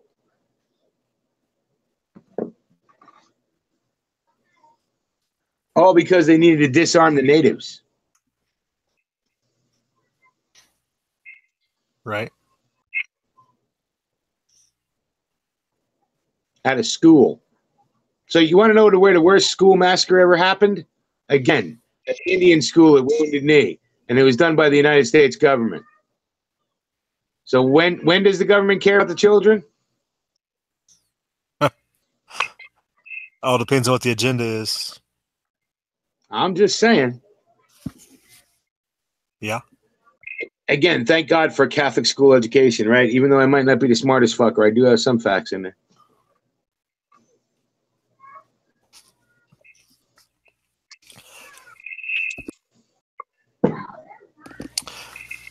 Yeah, and we briefly talked about parents going out to get their own CCWs to protect their kids. But what are they going to do about their kids when they're away at these schools and stuff? If you have that mentality, what HD, you know, get on and talk to about this? Tech Daddy. Yeah, yeah. Well, yeah, obviously he's been to it, you know, no doubt. He's right now, you know, and he shared some of it on his show on Thursday, right? And you can see, man, the dude's dealing with it, you know, because exactly what you said. Here's a guy who's CCW, carries 24/7, right? He's in the gun industry, and yet, you know, the very school that his kids go to. Now, thankfully, he trained his kids what to do in those situations, and they got out safe, right? But, you know, can you imagine the feeling of helplessness outside of the situation going on, knowing that, you know, if he was with, you know, if he'd have been there and he knew it was coming, he could have stopped it before it started, right? But nobody knows when evil's going to come any more than we know when a meteor is going to hit the planet. That's true for anybody with kids, though, dude. You don't know anywhere your kids could be that some wacko's gonna drive through them with a car, or you know, maybe they're in a bus and somebody jumped in and took off in the bus and crashed it, or just T-boned it. Yeah, you never know. Yeah, I didn't hear Tech Daddy's chat. Did he kind of talk about fixing things or what to do in the future? No, he was just dealing with it as it's still fresh. You know what I'm saying? So he's still dealing. He had just come back from Memorial Service. So, yeah, they didn't talk solutions. You know, but when you're still in the 5 stages of grief, there's no solutions then. You know, solutions will come later if there are any, which there aren't. Right? But you want to know how to solve this? You have to brain scan people at fucking birth and then kill the ones that aren't going to be good. Nobody knows who's going to be good, so you can't do that. We don't have minority, right? So, you're not going to get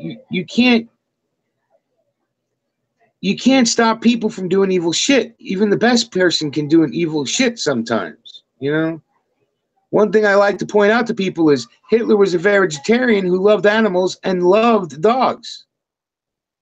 So does that make Hitler any less of a fucking evil cocksucker? No. Stalin loved kittens, loved cats.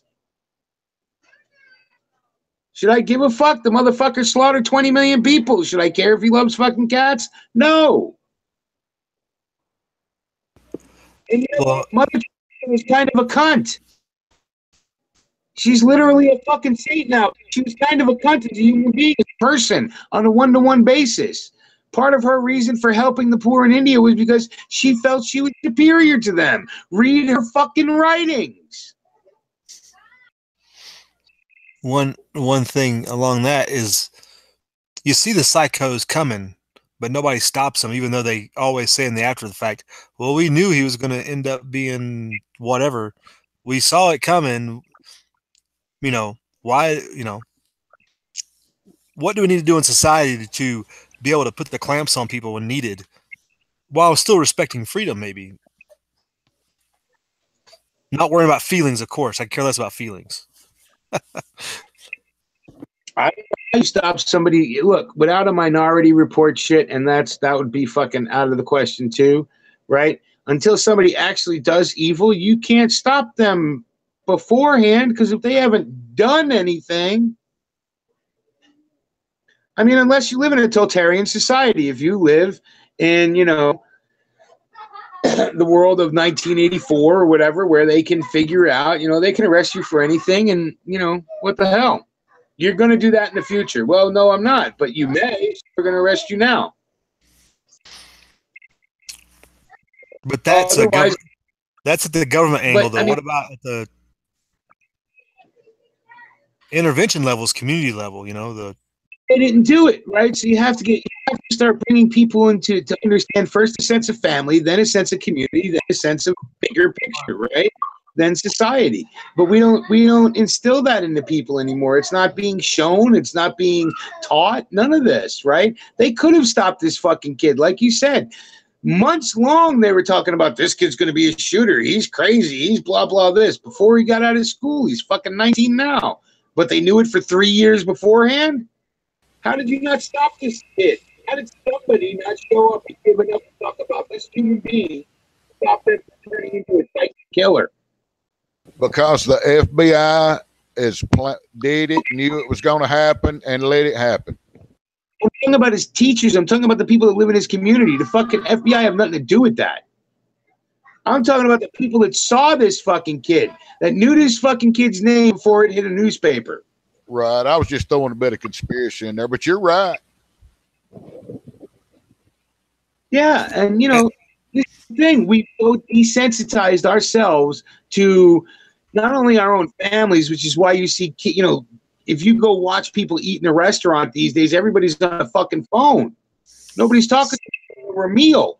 We've desensitized everybody. We've broken up the family. We've broken up the home. We've broken up the community to where everybody's these solo little units in a box worrying about their own little feelings. So they couldn't give a fuck about this kid who was on his way for a crash course with hell. That's the problem, too, is everybody expects somebody else to do it. Not my problem, et cetera, et cetera. Yeah, but now he's, now what? He's 25 people's problems, and it's already too late? Well, if they knew all this on this kid and nothing happened, maybe everybody's giving them more credit than what they're due. Maybe their surveillance state is not as great as what maybe they've got more calls than Look, if their surveillance state is as great as people like to say, me too sometimes, right, which I don't believe, right, then that just goes to show you they want shit like this to happen so they can grasp the full control, because they know they don't have it here in the United States because most of the citizenry is armed. Well, they do put people in there that'll do favors that are still incompetent. I mean, there are incompetent people in high places that's put there because they're puppets. But, you know, maybe they did drop the ball. Obviously, they dropped the ball on this one. I don't think anybody could. I think there was warning signs. I think, you know, maybe you could have put some roadblocks in. But like I said, look, the people that could have helped this kid were at 13, 14, 15, when he was going to this fucking school. And if somebody would have gave a shit somewhere along the way, this probably wouldn't have happened. Instead, nobody did. And I'm sure he's, you know, this kind of kid went through an abusive fucking relationship all through his life. Because why? We've been destroying the family since the 60s. Well, they knew the kid was on Snapchat because obviously law enforcement or somebody saw him on Snapchat cutting his arms, slashing himself. When you're doing that, that may be a warning sign there's a problem. Yeah, you think? No, it's ridiculous. But, you know, but this is the point, Saints. Nobody's going to change it, right? You're not going to be able to catch people like this. Or, you know, look at the fucking dude in Vegas. Whether it's my nut job conspiracy theory is right or not, he was still off of everybody's radar because nobody knew who the fuck this guy was. Or the guy in fucking Texas, the church shooter, right? Nobody knew who the fuck this guy was. You know, because he's some lone clown coming out from behind, you know, the Cheeto fucking lined basement. It's just crazy. You can't change human beings, and some human beings are going to be evil. Most human beings are a mix of the both, right? And some people, you know, Jesus Christ was supposedly all good. And no amount of gun legislation is going to change it one iota. No.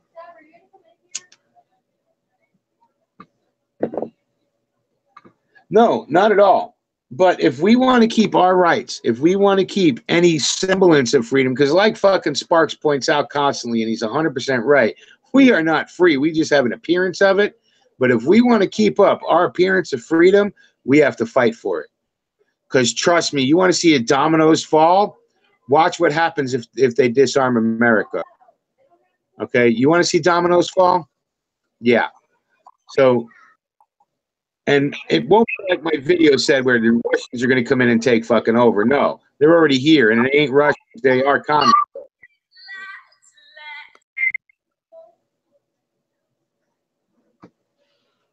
And Sparks just made a comment, said the FBI don't know everything, believe that. And that goes back to they only believe what they want to believe. There was what was the article I was just reading about where one of their informant, not an informant, but other people were telling them something, and their informants didn't tell them, and the FBI didn't listen because they thought the informants were the only ones that could know. And was that McVeigh maybe? Because other people warned them about McVeigh. I think that's maybe been what we were talking about. I can't remember. But yeah, the FBI is not omnipresent. No, and until the machines take over you, right?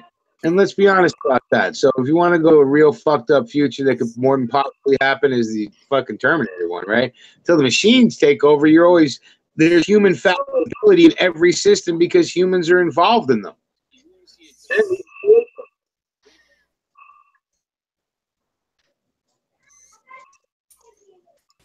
I think it's coming, man. I got a whole nother way I feel about it, and I feel it is coming. And from the actions of most people, I mean, the resistance, come on, Mule. I mean, it'll be there, but I just don't see it being what we think it's going to be, especially if they can get the majority of Americans, which are not gun owners, to hate guns like they already do. I mean, I don't know, man. Here's the deal: the haters you can hate, right? And I don't think the majority of Americans hate guns like they try and say. That's like the majority of Americans voted for Hillary, right? If you don't understand that their numbers are fucked, then, you know, it's kind of a time to stop talking about it, right? Because we do understand their numbers are fucked. There's 78 or 98% of Americans that want fucking, you know, gun control and gun change. They're out of Brentwood in California, right? Or they're out of, the Upper West Side of Manhattan. You understand? Those are the 98% of Americans that want fucking gun control. The 98% of Americans out here in outside of major cities of the United States the only gun control they want is teach me how to shoot. Teach me how to control the gun, right? That's where the divide is in America, and it still is. But look, we've been saying this since, before Sandy Hook and after Sandy Hook a dozen times. Nothing's changed. This is just another incident. Next month, it's going to be someplace else. Tony, you've already admitted that. They're always going to come for the gun, and we're always going to be there to stop them until we're not, right?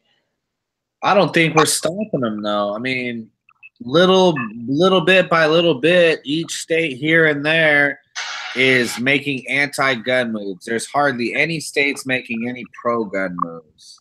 Are you kidding me? See, again, you're too stuck in your West Coast bubble, right? On the West Coast, you're right. They're taking away your gun rights because those California fucking people have leached up in Oregon and Washington, and they've leached in Nevada. You're next. But those of us out here understand that. You're next. We're not. Right? I live in a blue state of Illinois, and I can still own a quote unquote assault weapon and a bump stock and giant magazines every place other than fucking Chicago. So I would like to have another one. And most of America is like my area, not like yours. You mean like North Vegas? Like Nevada, period, dude. Nevada's going blue. No matter what you guys want to say, it's going to go. Well, Nevada's just like Illinois. It's centered around one metropolitan area. Right. And once the more of those California people move to fucking Vegas, you're done. You've seen it yourself, Tony. People coming in saying, "Oh, I just moved here last year from fucking LA, and now I want to be your fucking representative." And people are going to vote for them. Why? Because they also just moved there from LA last year. So yeah, I understand in your area you're fucked, but some of us ain't. And that's where the rub lies, right? We are states. We're not. We do have individual places where people live that aren't going to put up with this bullshit. You ain't going to get fucking Missouri to give up its guns to anybody. You ain't getting Kansas, who put it in their fucking constitution, to tell the fucking federal government to go fuck themselves on anything Second Amendment related. Right? Tennessee, Alabama, Louisiana, Mississippi, all have that shit in the books. Well, they passed. They approved law last Thursday. I guess it was the day after the shooting. They passed it on the 15th. It's a church stand your ground law in Alabama. So now, if you go to church, you carry your pistol. I didn't figure you'd need a law like that in Alabama. Well, they had it. They had one where ain't supposed to carry them in like. They had a law there for a while where you couldn't carry in the church, and I think it went all the way back to the church bombing or something like that. But they passed it. I think it was Thursday. They approved it that your stand your ground law is valid in church. Right. So it's kind of like being in your house, even though it's a community place. Right. Yeah, that's what they did here. Kindly So they actually went in reinforcing your ability to protect yourself more than they went toward, let's take everything from everybody. Well, and that's what I'm trying to say. And I'm not trying to be about it, but there's plenty of places here in America where the Second Amendment is moving forward in a very good way. Right? Then there's the places on the coast who have the biggest media outlets that scream the loudest and lie to everybody because they're fucking propaganda machines. People that know 98% of Americans don't want guns, but there's 2 guns for every human being, and we've had the biggest gun purchases in record gun purchases every time you turn around. Right. So if nobody's buying these things, why are they being? Where are they? Right. If nobody wants guns, why are they buying them in record numbers? So if everybody's like what you said, Tony, with 98% of Americans have guns, who the fuck's buying them? Is 2% of America buying up fucking 300 million guns in 10 years?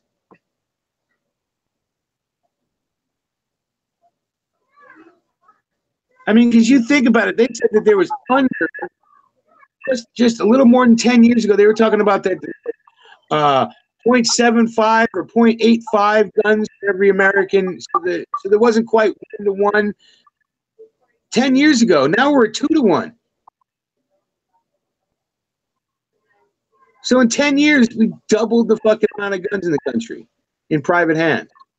And that's not including anything that wasn't under a NICS check. Well, I know a guy that knows a guy that said that you can't even, that people have got so many guns now that they don't even want to buy a gun unless it's a super smoking deal. Because they're like, I don't need another one. But I heard that from a guy that told another guy. Yeah, I know plenty of guys who have fucking 10 ARs and going, man, that $200 AR looks good, but I don't want it. Yeah. I mean, seriously, those guys that told me about those guys, I mean, their saves are full. But then who's buying the new ones? You know, who's buying the new firearms that are being bought every day? Right? So I'll tell you, you know what you'll see around Florida in the next 2 weeks if they ever come up with just a kind of small pocket picture of the gun sales in that area of Florida, you'll see a spike. You'll see people going out and buying fucking guns. Well, they may do a panic buy. It may cause another panic buy. There may be, I don't know if you'll ever see another low bottom, $800-900 entry level AR again, but you might. I mean, I saw stuff years ago went sky high. I mean, wow, it went crazy. And now you can buy an AR for under $400 complete. Shipped. $399. Dude, there's even better out there if you know where to look. Right. I mean, that's an everyday deal. $399 now. I think the new M&P2 or something like that. Yeah. That's a mid-grade rifle. It's not a super primo, but it's not an entry level either. I mean, Smith. Hey, I should be shadow banned on that video I just sent you, HD, and probably like anywhere in 10 minutes. I'll be shadow banned off Facebook for a week at least. Oh, did you share that on the? No, I commented on it even more. Oh, even more. Yes. Oh yeah. Dude, yeah, that is ridiculous. You haul out some shaved head Mexi cunt. I don't care if she's 17 or 29. You know what I mean? Don't try. They just can't get me with that, man. They can't get me with the kids. I don't know. Like, kids are dying everywhere, all over this whole planet. Every day, kids are dying. And yet there's these bleeding heart liberals or bleeding heart whoever's that want to do something about it. They ain't doing nothing about it. They're not doing nothing about it. They're not going to do anything about it, but stand around, point a finger, put the blame on us, and then try to legislate some form of liberty away from us as a remedy to the problem, whatever they create. I mean, kids are dying all over the place. Kids are dying in the streets. I told you, I see homeless people with their homeless kids out in the streets. You know, I'm sure there's plenty of kids dying all over this country, probably 1, 2, 3, 4 a day, whatever it is. You know, there's Americans dying all over this place for like way shittier things. And you use a school shooting and then you trot out these things. And if Trump reacts to this, which he has to because that's who he is, then, I mean, we I don't know. It's all bad. Trump already has reacted, Tony. Where you been? Trump said if he reacts. What Trump said was, this is not, and believe me, the libtards freaked out because he said, this is not the time to talk about gun control. That was day one, though. Right now, like every day right now in Florida is a rally against the president to change guns. Look, that shit doesn't matter. Right? That shit's not going to matter much to Trump. Okay, they've had million women march with pussy hats calling the fucking dick, and you know what he did? He smiled, laughed, and got another cup of coffee. You know. Who cares about those people, though? You know what I mean? The majority of Americans don't give a shit about them. Look, unless they put a million man American, they give a shit. He's already said his piece. He said that Obama should have done it. If there's gun control going to be done, and Obama's going to run his mouth about it, he should have done it when he was on board. He was the president, right? He didn't. Fuck him. He already said that there's going to be no gun control on his watch, but we do need to take care of mental health, right? Because this is a mental issue, not a gun issue. Now, that's been the president's stance. Will it change? Of course it can. But that's where we stand right now. And what is it doing? It's turning the fucking libtards mental again. But by this point, they've been mental for...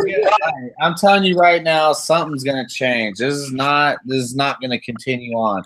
To think that we're going to be every week talking about a school shooting and something's going to change. Shootings every week. Right, Tony, stop buying the fucking propaganda from moms against, drunk drivers, whatever fuck they are, right? Mothers against guns. There's not been 18 fucking school shootings in this year already. It's a lie. Go look at facts, and this is the problem. Nobody listens to facts. They listen to fucking headlines, right? It's not been this thing that they keep saying. They're having this massive amounts of school shootings that they claim. It's just not true. So much so the Washington Post came out with an article saying they're fucking lying.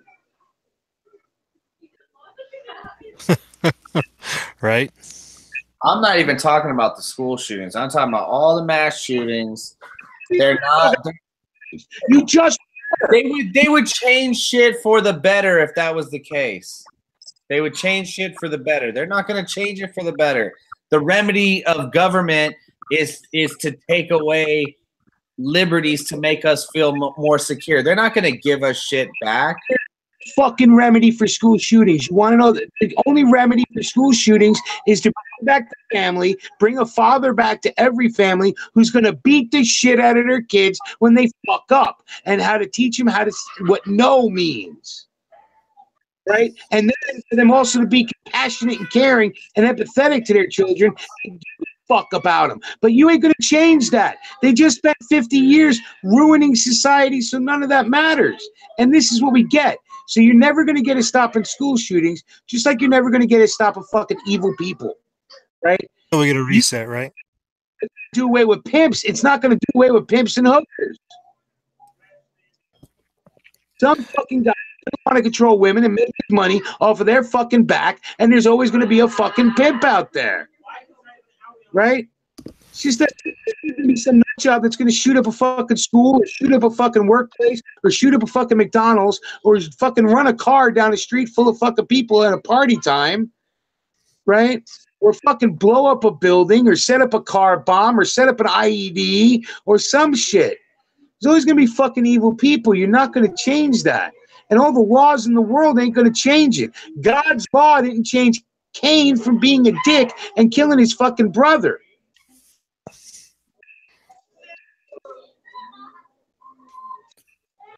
So you're saying, Mule, that we have to have a reset before anything changes? Well, tell me how you're going to change it. It's not. That's what you're saying, based upon everything you're saying, and I kind of agree, because everything's so devolved down the process, and nobody's trying to try to reverse that. You're demonized to the point of infinity. So yeah, right. Do you understand? Thing that people don't realize, right? There's always been fucking evil people, right? So long before gun control was discussed, there was a thing called the Bell Massacre, right? And it's where some nut job who was dissatisfied blew up a fucking school. Okay, and this is long before the 1930 fucking NFA Act, all that shit, all before any gun control crap, right? Psycho people do psycho shit. Evil people do evil shit. Right? It's just, but you're never going to change it. Even if we reset society to the best we can, there's still going to be some one fuckstick who's going to do that shit, no matter how utopian our society becomes. But now there is no evil now, Mule. It's all subjective. You have your feelings and your own your own path you're seeking. The precluders to do mass evil and harm people, all the precluders are no longer they're not chastised. People aren't corrected in those things that make them lead them to those things. Does that make sense? The essential narcissism of our own society. We're all about the me, and my fucking feelings. And Well, yeah, that's what Tack Daddy was talking about the other night, that if you were any kind of anything around those people against the anti-gun, you were the enemy. You know, you can't say anything pro-gun, or you can't try to reason with the people that doing away with the guns is not going to stop it, because if you do, you're the bad guy. You might as well just been just as guilty as the guy that did it.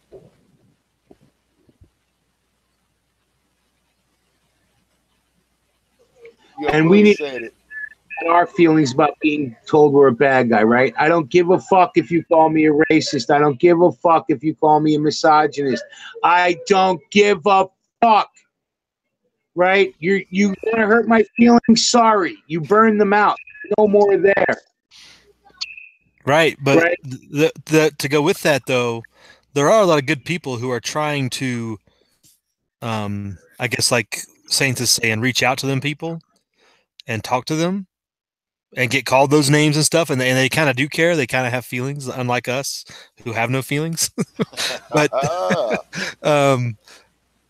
I mean, I guess Tack Daddy's probably in that situation. He can't talk to people. He can't try to reason with people about this thing. No, Lord, no. And that's his bread and butter. It's his income. Right. Yeah. He's yeah. I wonder if how people know that. I wonder if people know what his income is. He probably wasn't going to stand up and with his running gun T-shirt on. I don't think I'd be wearing my. Right.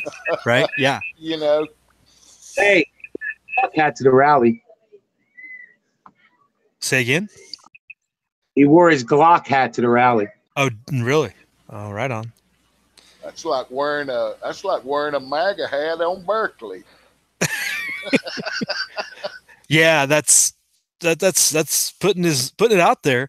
Of course, half of them probably don't know what the G Glock symbol means either. Nah. But still, if for those that might know, it would still putting it out there. You wouldn't want to wear your AR-15 T-shirt with "Kill a Commie for Mommy" on there, like Joe Biggs or somebody like that wears. You know. Oh yeah, you might get demonized.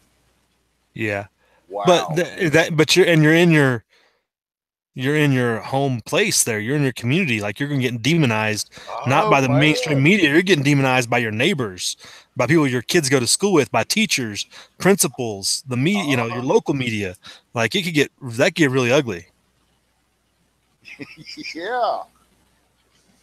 It's like, hey, I need to come here and pick up my tickets. We're out. We're out of everything. You need to go somewhere else. We're out. It's sad and painful, but sometimes that's just the cost of liberty, right? I mean, the founding fathers gave up, their honor, their fortune, some of their lives, in the pursuit of freedom. So if you really are, it might be a hard road to hoe, and ultimate respect for Kevin trying to hoe it, but sometimes you just got to, and it does harden you.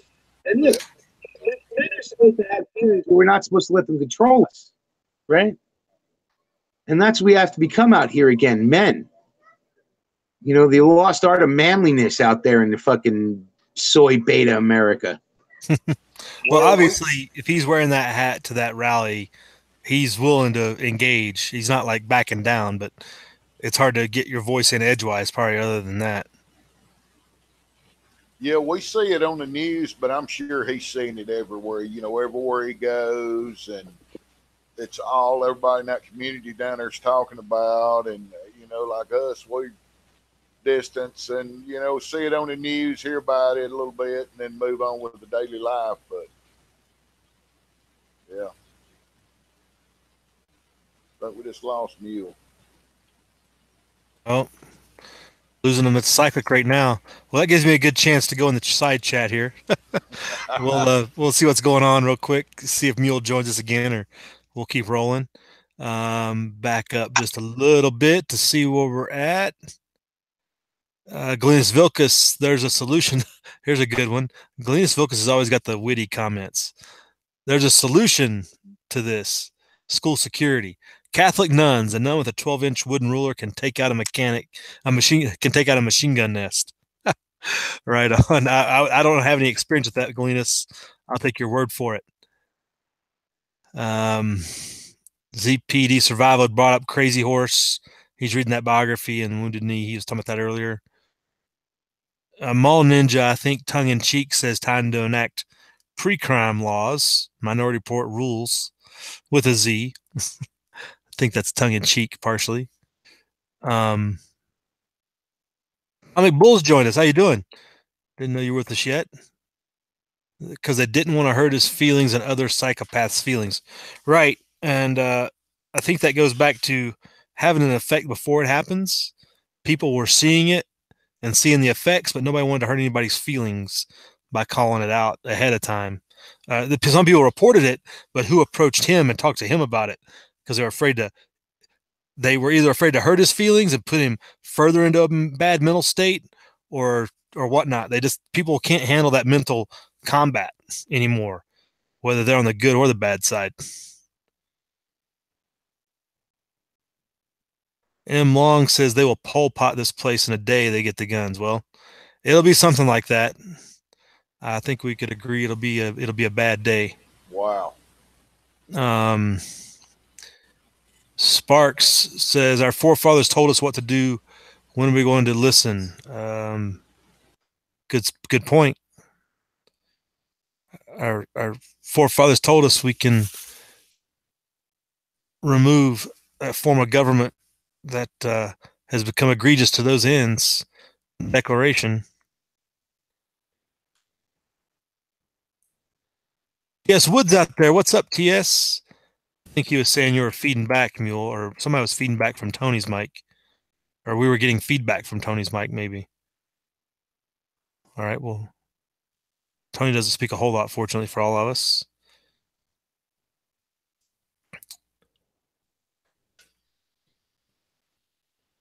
ZPD Survival, I think, checked out. Yeah, he had a good night. All right. He was been skiing last week. ZPD Survival had some good skiing videos out. I was enjoying that.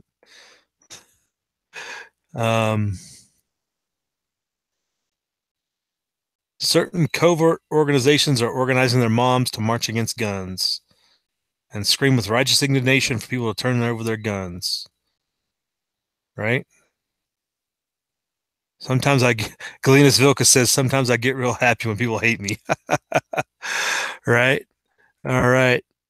American Piddler just joined us, checked in. How you doing? Welcome. And Tony had to go take a smoke. That's why he's not talking. All right. We got Mule back in here. Saved by the smoke. All is good in the world. Oh, it's just, look, I mean, I know every time one of these things happen, we all end up getting together, just the same kind of things, because it's a constant, what is it, Pete and repeat, as Bikes and Bullets said to me earlier, a day ago or something on a video, because we've played this multiple times after every fucking multiple shooting, right? And, being kind of a dick, this isn't the greatest body count of all, right? I mean, Sandy Hook was supposedly 27 younger children, right? Now it's these teenagers, and when you look at the fucking Pulse shooting last time in Florida, that was how many? 50, right? So, I'm not as worried about the change. I just know that I'm more bored with the fight, to be honest, right? Because I know I now have to call my fucking congressman and my senator again, and I hate doing that because my congressman's a rhino and my fucking senator is Dick Durbin. So, I know my shit's pointless. Struggle is real, Mule. The struggle is real. Durbin, are you kidding me? Wow. Yeah. So, fuck, I know some of that shit's pointless, but I still do it. Right. Because it has to be done. And whether I'm bored with doing it and it's become like this fucked up routine that I have to do every fucking month or two, Go remind them that I'm a fucking voter and a taxpayer. And guess Free what? man. And a free man. Well, no, as a taxpayer, I'm actually admitting I'm a slave to them, but that's besides the point. Touche, sir. But I'm still reminding them that I do have a little bit of say in this, and my say is I don't want you where you are, so I'm going to continue to fight for that, right? And if you don't do my bidding, I'm going to try and get you out and put the person in that will. Well, I don't want them to do my bidding. I just want them to do what the Constitution says. I'd be happy with that. If they did my bidding, we're on a whole different scale. But no, that's my same scale, right? My bidding is do what the Constitution says. Okay, and my bidding would be take away half these fucking laws that are useless and they're just to be able to infringe on the citizens of these United States.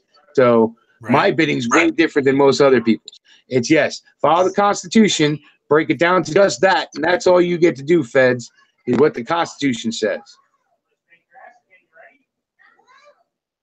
Meaning protect the fucking post office and the border of the goddamn country and shut the fuck up. Get out of my school, get out of my fucking healthcare, get out of my goddamn education.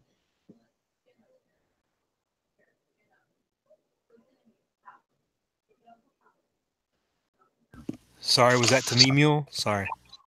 No, just in general. It's funny. Somebody was mentioning, I think Fuzz Fork. No, it's Mall Ninja, right? They want to put red flag laws in. They already have them in places like California. Where do you really think those test beds were? What do you think those confiscation laws were meant for with these fucking, I'm afraid of somebody, right? A domestic abuser. Just an accusation of some kind of discomfort is enough to get somebody's guns taken away in the state of California at this point. And Oregon and Washington. So where do you think these fucking laws came from? What do you think they're setups for? That's why we have to fight them all the time. That's why I get so pissed off at people like fucking Yankee Marshall. The whole time they were starting to put those fucking laws in, he was talking about it wasn't a big deal. I'm like, dude, this is exactly the shit we were talking about fighting against, and you're fucking for it. Now he bitches over the fact that he has to follow those fucking laws. Stupid ass. Right? But he has to call out the NRA every chance he gets. Fuck him. I don't even know what he does anymore. I don't give a shit. But it's just ridiculous.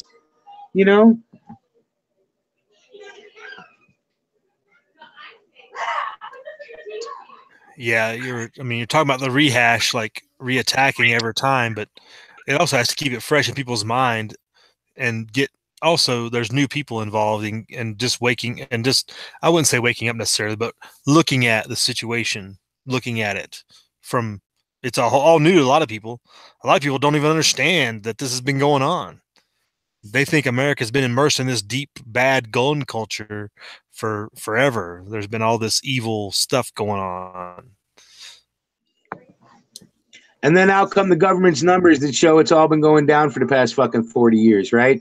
So that's the ridiculous shit about the cognitive dissonance and the people that don't understand facts or don't even want to bother with facts, right? Because the fact of the matter is our country's gotten safer since the 60s, right? It had a bad part in the 80s, and then since then, bam, safer. Right? Gun crime down, all kinds of shit down, right? And even now, after the sunset of the assault weapons ban, right? Gun crime has been going down, murders, deaths, all this shit's been going down. The only thing that's been going up is the fucking media's presentation of it, right? So they make you feel like it's happening all the fucking time because they're constantly talking about it, putting it in your head, making it front fucking headline news every chance they get, right? And they love screaming from the top of the earth about how evil America is. But when you look on paper and we're not. When you start going by capita and the amount of people in the country, we're not. And if you took away fucking like 5 cities, we would be we'd have one of the lowest gun crime rates in the world. We'd be on par with Switzerland if you took away fucking Detroit and Chicago and St. Louis and fucking New Orleans and fucking Baltimore. Chicago's pretty bad. They had 3,000 homicides last year caused by guns. And it's gun free. No guns. why there's been a drop in gun crime right now in Chicago is because of the fucking weather.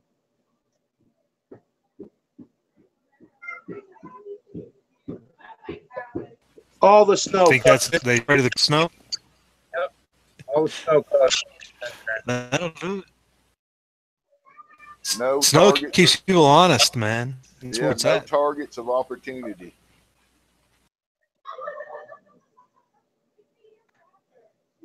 Hey, out in the side chat, we got Fuzz Pork joining us. What's up, Fuzz? Thanks for joining us. No, you're probably getting a little bit yourself. He's got several comments out there. The gun confiscation and legalese of the politicians. Good stuff.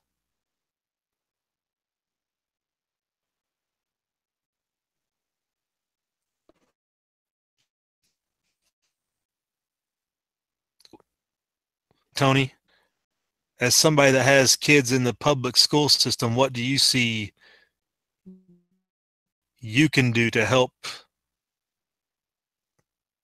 keep your kids from falling victim to something like this? Take them out of the public school system. That's not really, I mean, in your situation, you've talked about that before in your own videos. Yeah, I mean, I'd love to. I mean, that's how I know I could guarantee it anyways.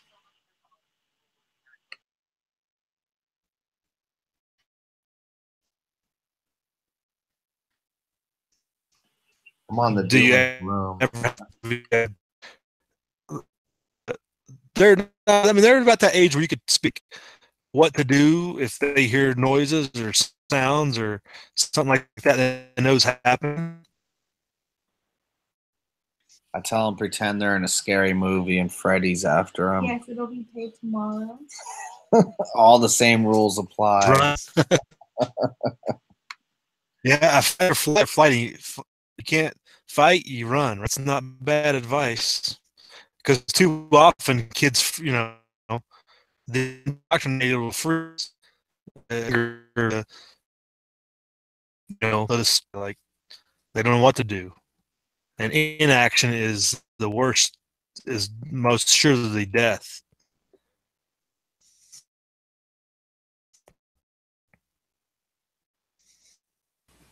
You need to teach them kids the OODA loop.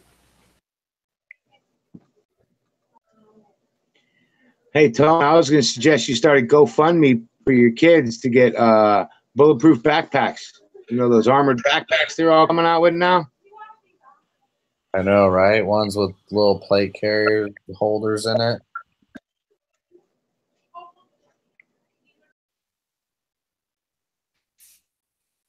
Get them a level 4.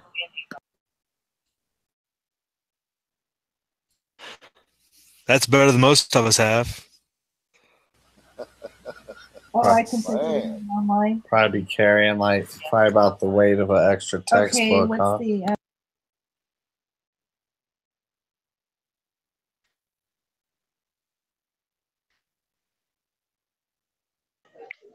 Hey, look, they've been making those a couple of years now, and that would pretty much be the one proactive thing a parent can do for their kid. You know, if they really want to, is get one of those armored backpacks. You know, they make them both 3, 3A, and up to 4A. You can put a metal plate in. So the average is 3. Most, you can do 3 and 3A pretty easily. Hell, you can armor up a regular backpack, just throw a fucking plate in it.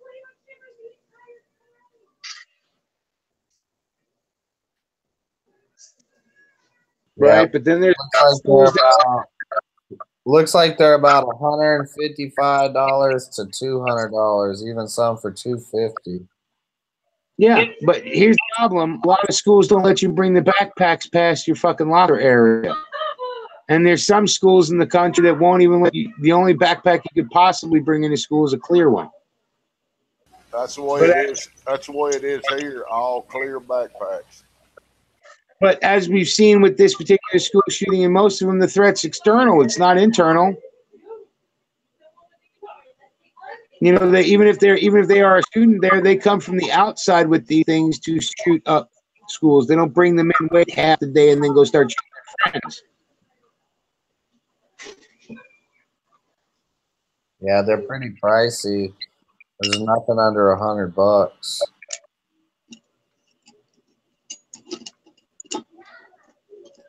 They got a hot pink one. Got a hot pink one for the girls. Actually, I'll put the link out there. Guard Dog Security. I'll be right back. Well, you got to kind of look at it like All this. right. If you got enough money to buy your kid a $50,000 car, kick out $300-400 and buy them some protection to wear in there. I can't imagine it being that lightweight. This one's a hot pink, like Cryptek. The one I posted in there. Just as a disclaimer All for right. everybody viewing, don't stick a level 4 ceramic plate in your kid's backpack and send them to school. The teacher's probably going to faint. Well, you know what's crazy is they're all sold out. I'm going through them and they're all sold out. Oh, really? Oh, it says temporarily out of stock. Yeah, I'm sure they had a run on They got some. things. Yeah, they got Wow. some $200 ones here that are for sale. They got some in stock. Well, the pink ones, you know, the pink one's probably the first ones to go. There you go. Level 3 backpack. It's good stuff, man. Good stuff. They look like they're pretty padded, and they got like, but it's got a Bluetooth joint in it, like a battery pack, or something with your cell phone. Here I'm looking at. So they're latest and greatest. You know, it even shows you how you're supposed to use your bulletproof backpack: the standing position or the crouching position. That's crazy that we're talking about this, dude. It's To me, this is the stupidest shit ever. Like, to think that this is where we're at. Right. No, it's just the whole thing's been in the world frustrating. today. Whole thing's been frustrating to where I don't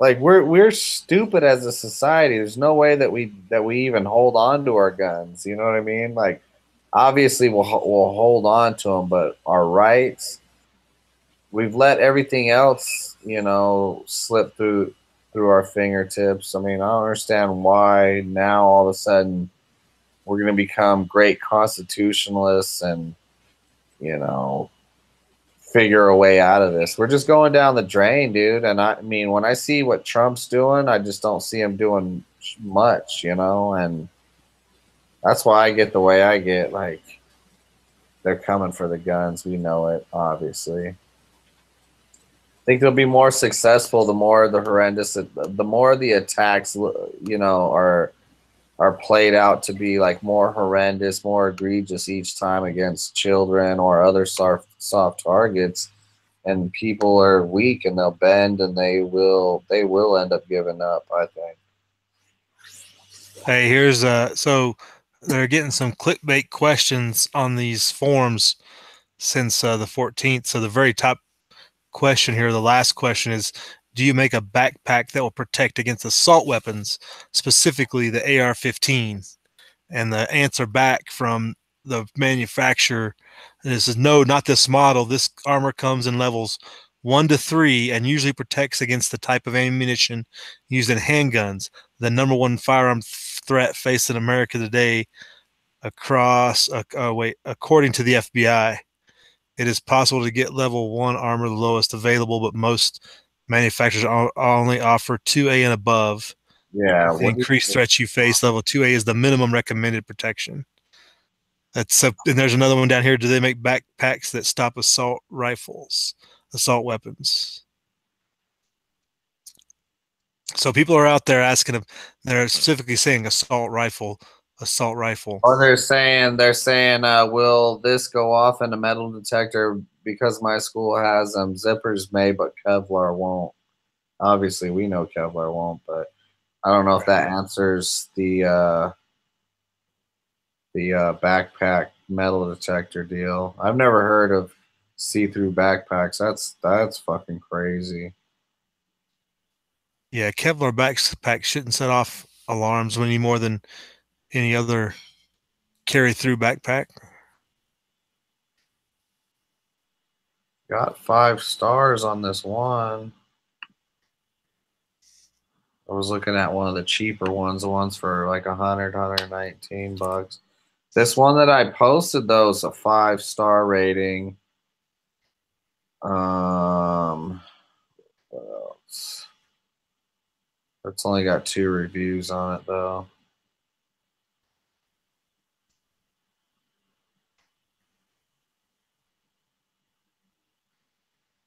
Weight is 3.21 pounds. I can't believe that's what it is with the plates in there. I'm guessing that's just the pack, and I'm guessing it says the plates come with it, or plate. I keep saying plates. I think it's But soft plates too. It's not talking about a hard plate, right?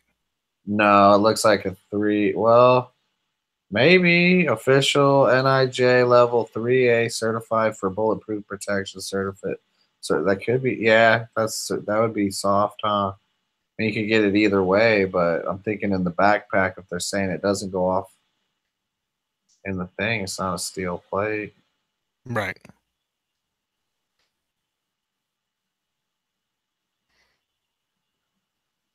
Built-in auxiliary port. Tested and certified against 44 Magnum and 9 millimeters. Right. It's got a lifetime warranty on it too until it gets shot, I guess.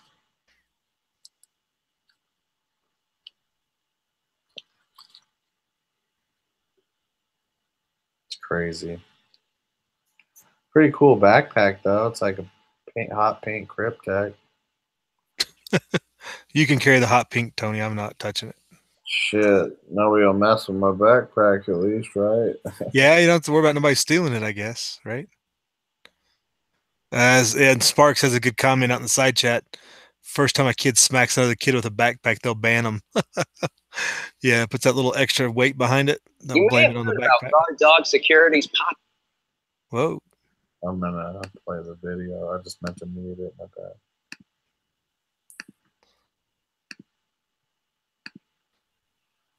Oh, there you go. You want to play it? Well, I don't want to get you fair use. Can we call it fair use? Oh, that's fine. It's just an ad. Yeah. Literally. The Pro Shield Smart is carefully crafted with design, functionality, and protection with fine attention to detail throughout. The backpack is full of features that complement your daily lifestyle, with over 20 conveniently placed pockets and sleeves. When traveling through airport security, the bag opens up flat into a TSA-approved position, so you don't have to be inconvenienced with removing your laptop or your tablet. It stores up to 18-inch laptops and any market-sized tablet in the safely padded pockets. The Pro Shield Smart is also equipped with an RFID blocking pocket, protecting your identity, personal data, credit card information, and more from the ever-growing risk of cyber theft. Now, one of the cooler features of the bag, it's equipped with a 4,000 milliwatt charging bank, capable of charging your mobile device up to 6 times, conveniently, from outside the bag. The built-in yet removable charging bank shows you the remaining charge. How to charge the charger? The easy open compartment at the bottom allows you to charge the bank effortlessly by plugging it directly into the wall socket. Well-located suction cups and elastic band on the shoulder strap allow you to safely stow any mobile-sized phone, completely hands-free. Easily accessible when you need it. During rain or snow, the Pro Shield Smart covers up to protect your most valuable assets by quickly deploying the bag's poncho. With all these handy features, there's only one thing that can make this the most practical, powerful, and safe backpack in the world. Tested and certified against level 3A standards by the National Institute. There you go. Show a live test. Smart is bulletproof protected to keep you safe against the most dangerous and lethal of scenarios. Like that operator standing there. Right? All right.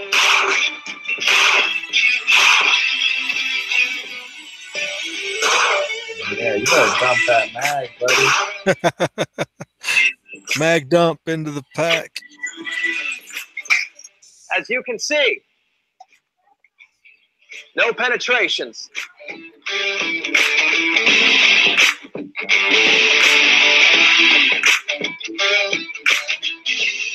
The Guard Dog Pro Shield Smart Backpack not only provides you with all your daily essentials, it is meticulously designed with today's technology needs in mind, with life-saving protection for when you least expect it.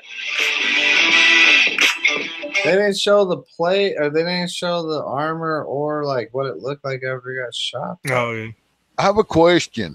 Why was the guy wearing his plate gear with all of his Yahoo patches on there at the range, indoor range? They wanted to make sure you know a dude that was qualified shot him. I hear you, man. Well, that's all we needed to know, that qualification. That's, I guess they're just showing you how professional they are. yeah, nice morale patch, dude. That's funny. Combat cook. Yeah,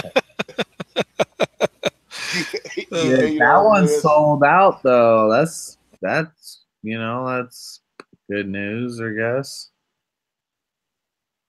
The one that's for $170 to $150 or $250 they got in stock. It's like the boys pack costs more, it looks like. Right. There's a lot of stuff with it though, yeah. Like $100 more almost. $75 more. Have a good night, Long. We'll see you in the morning, right? You got the suction cup for the phone. You got the charging device to charge the whole pack. RFID blocker pouch, personal ID holder, storage compartments. It's got your cord where you hook your phone up to or any other device. It's bulletproof. And it looks cool. I mean, it looks cool. Yeah, I mean, if you want to use that as your last fallback position, I guess. It's not my primary plan, though. Yeah, like if somebody bought it for you, you'd wear it, right? How much are they? 300? That 150 and up. Yeah. Okay, so let's just round it up. Let's get the kids a nice one. Let's say $250 is going to be a nice one. Okay, we got 3,000 students, you know, for $750,000. You can buy all of them a bulletproof backpack. Well, no, you'd have to buy it. You know the school's not going to do it. Your parents are going to have to do that. Well, when you got some moms and dads down there that's worth 10, 12, 14 million, they can kick out. And you think about it, even if your kids are like not up to no good, right? That they're on the up and up totally, they can't take nothing to school to defend themselves. Nothing, because everything's a weapon. They can't have no type. They can't have a gun. Can't have a pocket knife. Can't have nothing.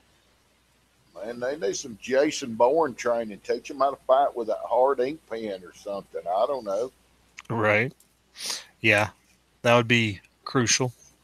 Would you be allowed like a blade sharpened wooden stake? I don't know. They can get you some of those tent stakes. They'd be, you know, plastic tent stake. Be pretty deadly if you got mad enough, I guess.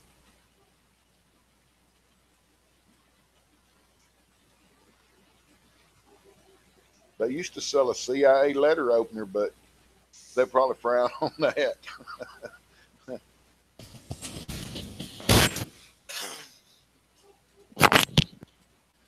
I don't know. I don't know if this is just going to go away, if they're going to beat this and beat it and beat it and beat it like Russia, Russia, Russia.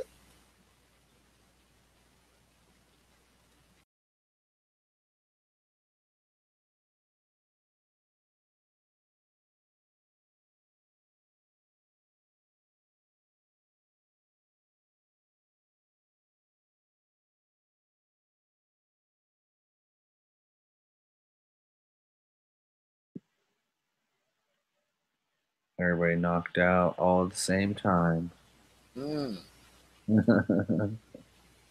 I don't know, man. It's they may try to do a big. I mean, that's when you get people agreeing with Dianne Feinstein, dude. It's bound to be trouble because you know what she said. Mr. and Miss America turned them all in. All of them. Yeah, everything. And they're not just gonna go after one or two rifles. They're talking about a classification of rifles with a big old long list down below it. If it's got this, you know. And you can bet the high capacity magazines is on that list too.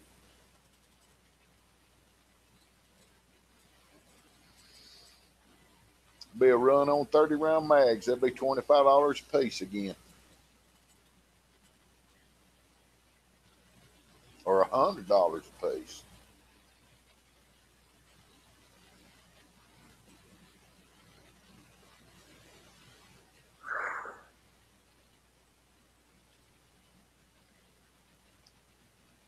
Crazy. Like there's nothing they can do. It's gonna change crazy people either. What Mule was. They just gonna keep on.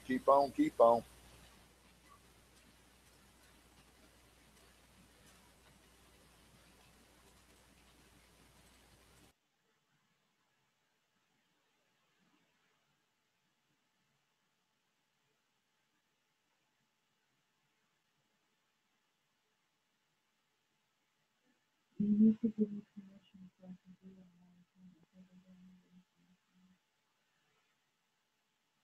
it. Yeah, they could do a GoFundMe and do a deal with a backpack company and buy $500,000 worth of backpacks for everybody. That'd make them feel better.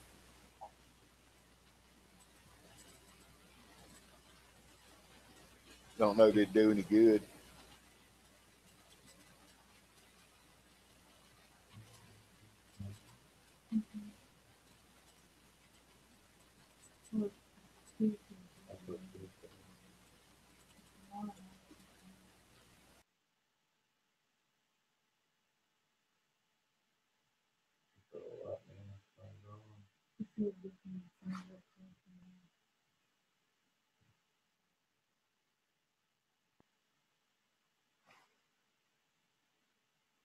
Trying to make me do it in March. Oh shit, HD took off. Everybody's gone. Go ahead, I'll be right back. I got a pizza to attend to.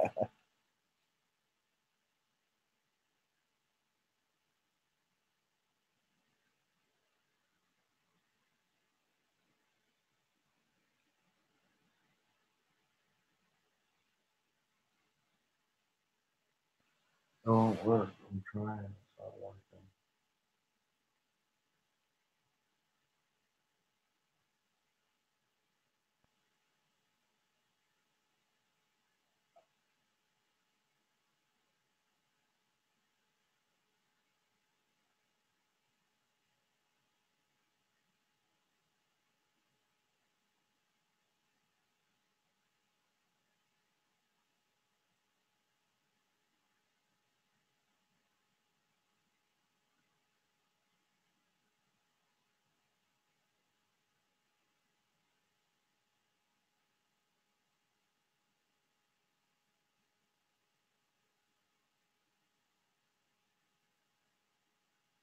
No one might put in here. It's on March 4th, so I'm going to do it tomorrow. Okay.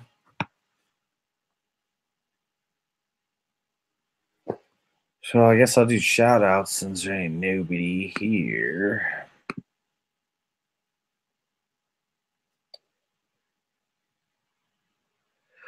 Windy night chase. Windy up there too, HD? I didn't know that. It's windy over here. What up, V-Board? Fuzz 4. Ocrom 1. Sparks, what's up, bro? Bikes and Bullets, what's up, bro? I don't want to send Bikes a link because he'll jump in here and then it'll be like, Tony! M Long, Boneyard, Militia. Nah, it's just messed up by the time you and Chris finally got in. What up, Vilkas? I was trashed by the time that thing headed up. I was gone. Shout out to everybody out there that came out. Yeah, that's a good chat. Got a little heated there. That's a little bit tension rose up in there. Got a little temperature rise, but everybody cooled down. Everything was good. Nobody had to dog cuss anybody too bad. Yeah, see, by that time I'm already messed up, man. I'm already missing out. I remember I used to go all, dude. I'm getting older, bro. I can't keep up with them youngins. Now, I'm just so tired from work, man, that shit, by the time I get going, I'm ready to go turn around and go back to sleep. Man, I need an IRS check right now. Like, damn.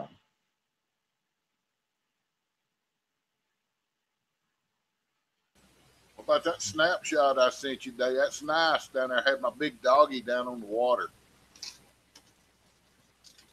Yeah, I need something like that. That's our little river lot. It's on the back 40. It beats me up riding over there, though, man. I've been raining every day, locked up inside, can't get out and do nothing, dude. It's rough on me. Either in the house or in the shop, don't get any extracurricular cross country anymore, and then when I do, it beats me up.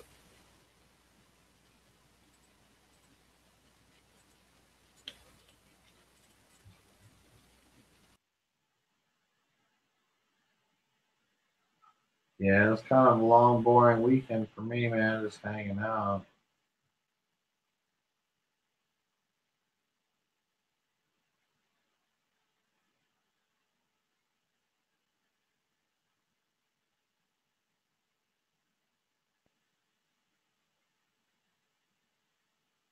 Well, I needed a little deep woods therapy today, so I jumped on the four-wheeler, and me and my horsey horse doggy took off through the woods and rode over the mountain over to the. My buddy been over there clearing a little bit with a chainsaw around his camper and all. He cleaned it up nice up and down the bank out there. It's looks really good. Got more energy than I do. You was talking about trying to keep up with the youngins. I don't even try. I'm like, dang, boy, you want to cut that? Jump on down in there and grab that saw and cut it. I make it till about 10 o'clock. That's all I got in there.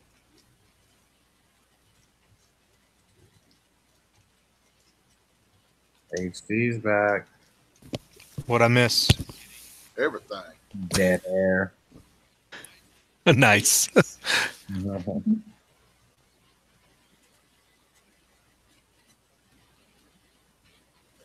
We're trying to figure out how many backpacks we could buy with $1 million. All right. Yeah, I heard your math earlier. Not enough to save everybody. Oh, yeah. And it's no sure thing anyway with a backpack. Nope.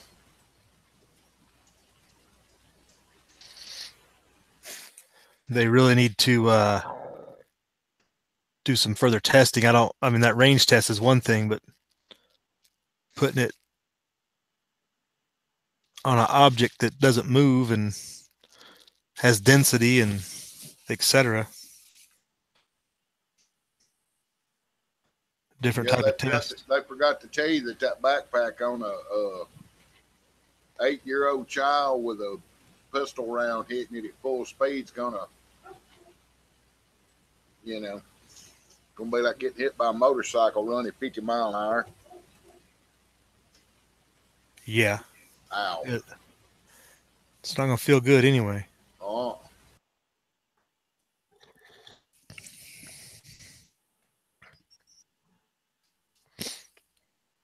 Side chat's still tearing it up, it looks like.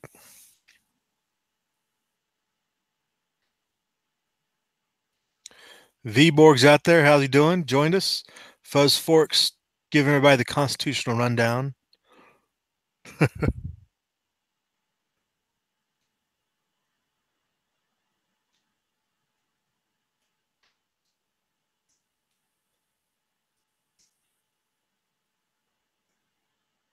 It seems to be a bikes and fuzz conversation for the most part. 01 Crom's out there. I'm going to make a bumper sticker. Ban Congress, not guns. That's a bumper sticker right there if I've ever heard of one. Oh, Good. one Crom. That's Quasar's buddy. Yeah. Yeah, it is. That's a bumper sticker slogan right there, though. Ban Congress, not guns. I can't agree more.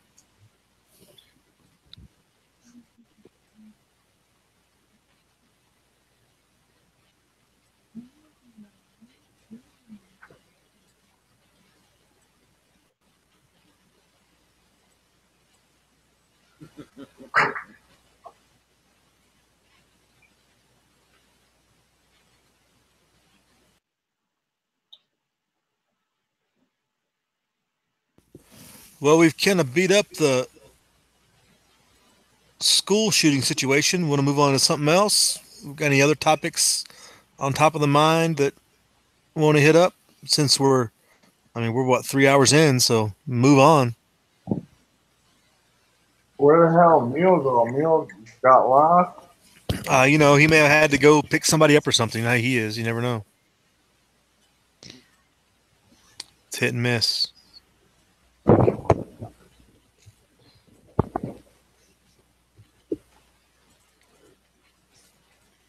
You working tomorrow, Tony?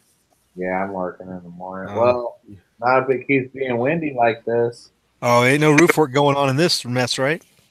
No, but they'll wait till the morning to call it. They don't call it now.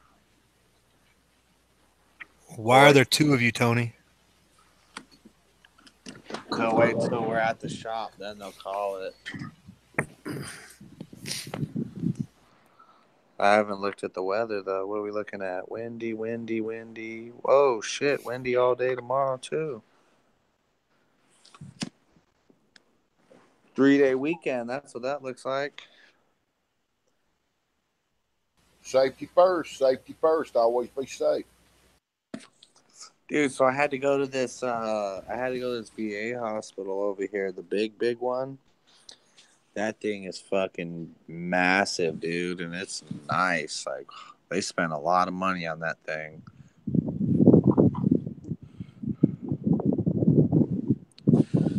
Tony, did you drop out and come back in? There's two of you showing up in the chat.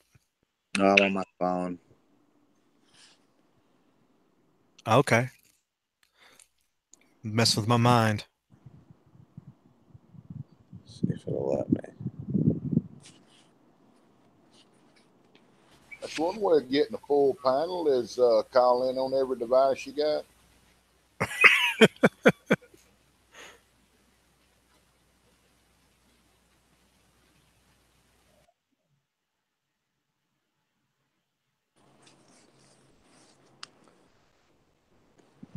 Oh, so yeah, but yeah, dude, I went into that VA hospital. That thing is nice. It was like a ghost town in there. There was nobody in there.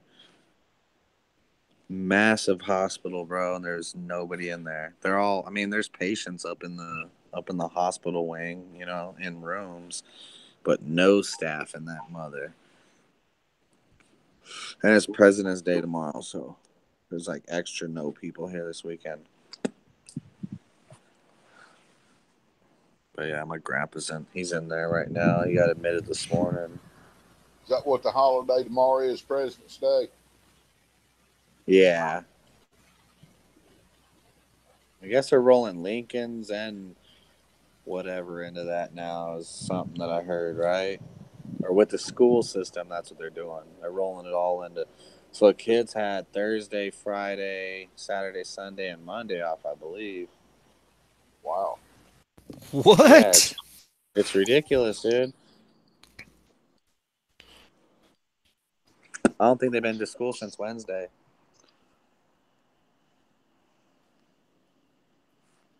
That's pretty crazy.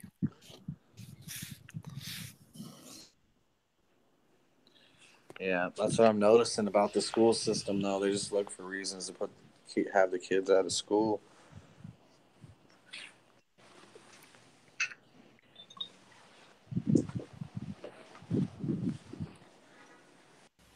What y'all think about them saying they're going to tear that school down there? Well, how old is it to begin with? I don't know. Sounds shady otherwise, right? Yep, because I mean, if it was near Mac's life, yeah, okay. dude, down there in that place, they're not going to the shanty on the side of the hill. You know that's Yeah. If it was built in the last 10 years, that's shady. yeah.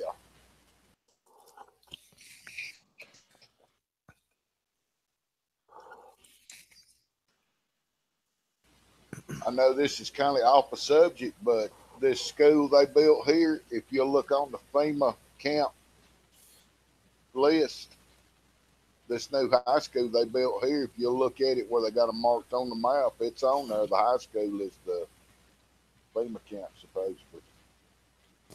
Really? Yes, sir. It's Huh. got interstate. It's got a 4-lane interstate on one side of it, and then it's got like it's 4 lanes blocking 2 sides of it. The other side is railroad track, and then the other side is the stadium and the football field and all that. The whole thing's fenced in like 8 or 10 foot, not chain link fence, but that steel rail fencing. All the windows on the floors are not at eye level. They're all up near the ceiling, and they're slit windows. They're probably not a foot wide. Got full surveillance cameras all the way around it. But I looked it up one time and I saw it in our area, and I thought, what in the world? What is this? And I zoomed in on it. Sure enough, it's right there where the school is. Huh. And it's probably 8 years old.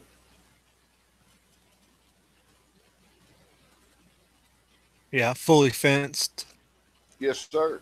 Yeah.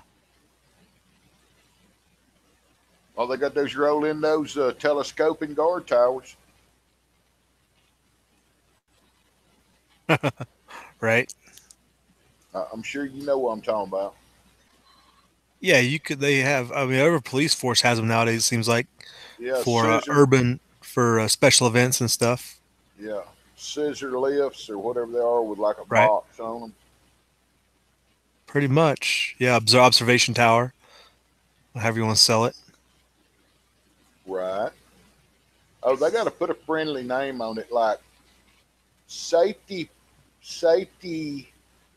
view canopy or something that's not threatening, like guard tower. Yeah.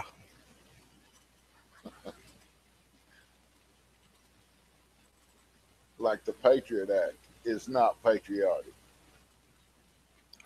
Yeah, right. Yeah. Did Tony disappear again? So I'm going to ask him a question. One of his phone or one of them zonked out. One of the Tonys dropped out. Yeah.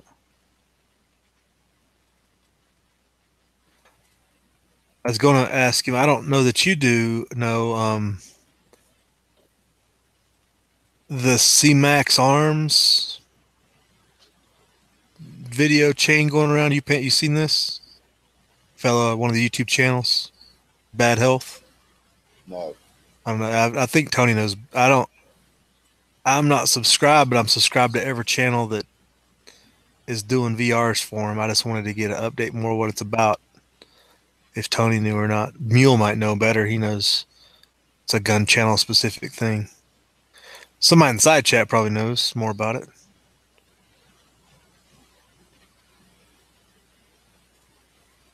Anybody out there know the C-Max Arms? I think it's a cancer issue in Bad Health. They're doing some shout outs and fundraising for them, I think. A lot of the channels. But it just popped up today on my feed. But I never was subscribed to him.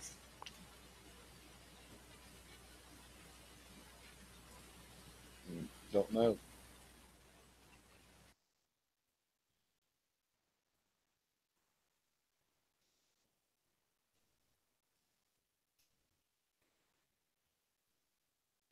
Bikes comment. What are you talking about, Bikes? Bikes says that is the NSA shuffle. Double up.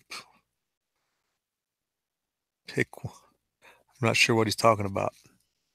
They're talking about FEMA camps out there. Well, I guess I opened a can of worms for that one, didn't I? Yeah, you start talking about things like that, you get all kinds of people in here. We'll have a full chat. We'll have like 200 people watch. You talk about the FEMA camps. Oh boy. We'll probably get flagged and shut down too. Yeah, that's what I was gonna say. 25% of them be telling on the other 75%. Surprised we didn't get somebody in here turning us off automatically already. Right. We've done pretty good tonight. We hadn't said the B word or nothing like that. So we did mention the illustrious and deadly black rifles, though, and that'll get us. Right. Yeah, it's hit and miss. You never know what's going to get you.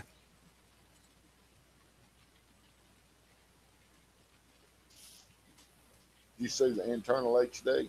Yeah, I don't know what that means. Is he talking about tomorrow? Is he checking out? Yeah, looks like. All right. All right, Tony, have a good night. See you. Thanks for jumping in. Holding it down around here.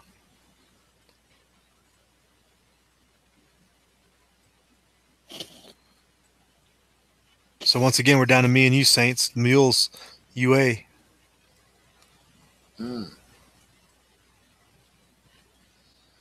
Yeah, every time something like this happens, man, you can go ahead and write the story before it ever happens because you know exactly what it's going to be. It seems like it's a never-ending, never-changing. You know, it doesn't evolve. They just want more and more and more. And Yeah, the agenda's still there. Yeah. And it's always the clowns that come out first. You know, the ones that you see them with their cowboy hats and everything else on there dancing around. You know, the representatives and congressmen, like, you know, the actors, the ones that's got more dirt on them than anybody, and they're the first ones out screaming about it. Right, the ones that have been using our money for hush money for all their misdeeds. Yes, yes. All right, I'll be right back, HD. I got to check something. I got my oven just went off. All right, chow time. It's always good.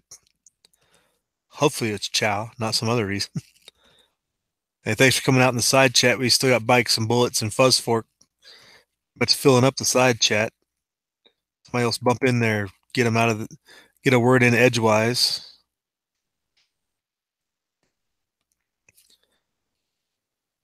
But we have kind of ran to ground with the school shooting issue,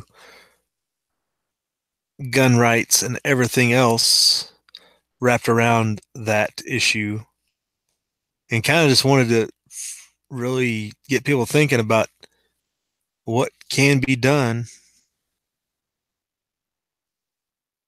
in the current state of affairs. Obviously, there's big things that we would all like to change.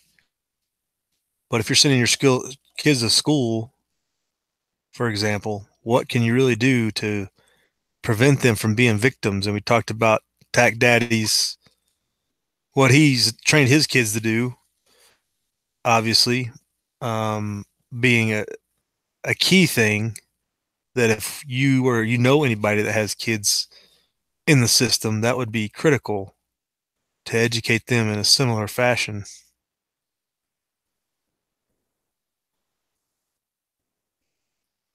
But if you know they're going to a school where nobody in that school's armed to defend them, I mean, really, what are you sending them out there? I mean, you just let them be led to the slaughter, essentially, without anybody there to defend them.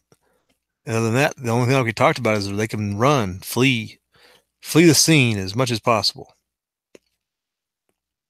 It's about the only course of action. freezing is the last thing you want to do.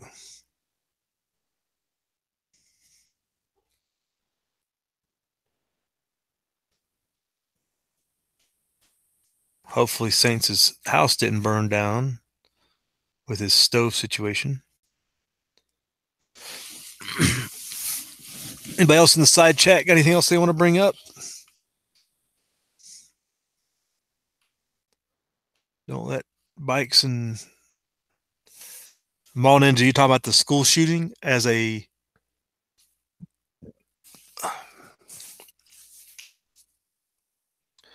Mall Ninja asked a question about a possible false flag. And I think it's real critical that when you're talking to people about this stuff, try to bring this stuff up, you got to like couch it and you got to talk about it in a way that doesn't set them off.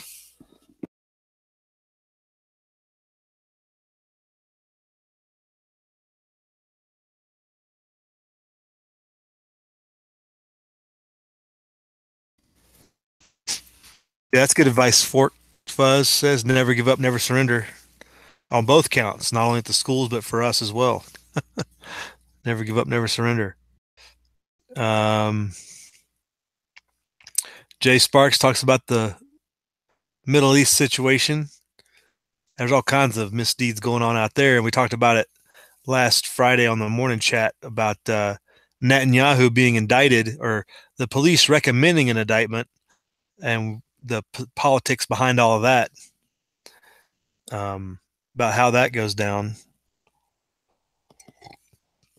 Is Netanyahu wagging the dog with his whole instigation into Syria to avoid people looking at his misdeeds inside his own country? Just food for thought. But getting back to Mall Ninja and the false flag thing, I like to talk to people about, is it a manipulated event? Are people taking advantage of the situation to advance a political cause? Because a false flag would imply that they actually staged it and executed it to accomplish a political cause. So there's a little bit different ways that could have went down. Or did they know it was going to happen and just let it happen and then do it for political means, advance their cause, right? That's what I threw out there a while ago when Neil was talking about that. How do you know the FBI didn't know about it and ran with it? Oh, right.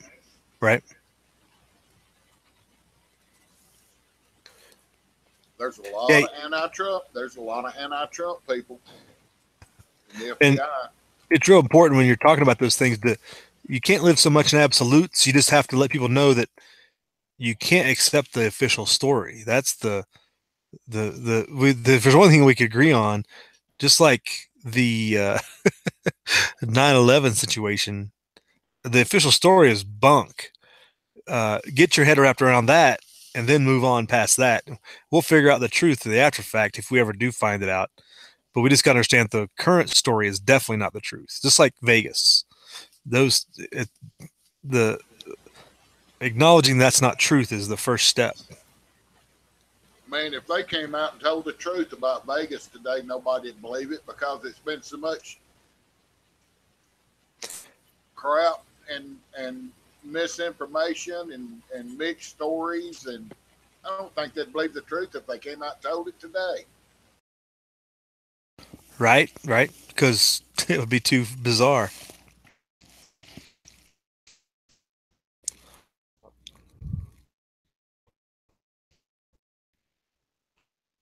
Yeah, hard to say how it's like the public just rolled over on the JFK thing too. They bring out that information. Everybody's like, oh, it just kind of disappeared. Nobody ever talked about it. Nobody ever, because it implicates the whole system. It implicates the whole power structure of the things that we kind of see as a given, that the power structure is corrupt and the deep state, and everybody else just kind of lets it roll off like a water off a duck's back. Right. Well, they do they set the bar, the standard for the rest of the world. Where, our ties are tied, and you know, this, that, and the other, and we're this class, and then the next thing you know, boom, wow, okay. We found some more criminals, and they were the ones that were setting standards for the rest of the world. Right.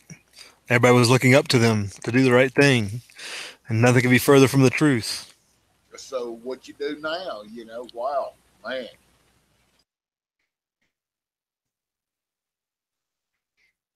Yeah. And nobody wants to burn it all down. I'm That's sure there's a lot of the older agents, which they probably knew something was going on, but they're probably ashamed of the mess too. Because, man, a lot of people put their life 20, 25, 30 years in that, you know. Yeah, yeah. And to come and to take a trashing, a beat down like that, and it's true, yeah, not real good. Not a good way to go out on a high note, right?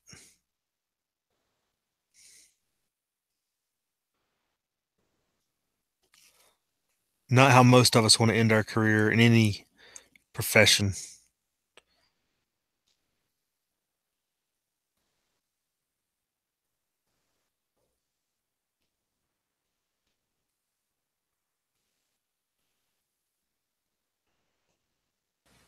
I mean, it'd be like being Jack Kevorkian's assistant for 20 years and never knew he was euthanizing people, and they're like, hey, you know that guy's, anyway. That Fuzz has a good comment here at the end. Last comment. Hillary must have the goods on everybody in Washington. Are they afraid to move on her? Yeah, of the one person that should be buried under the prison, and nobody's touched her hair one yet.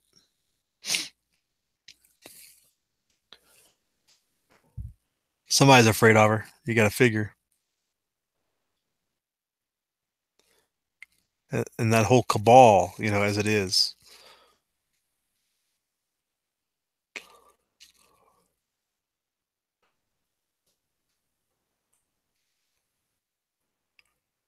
Jay Sparks, I'm with you. I don't see what Trump has done that's that great. He's certainly played sides off each other to increase his own popularity, but as far as personal liberty stuff, it's not there.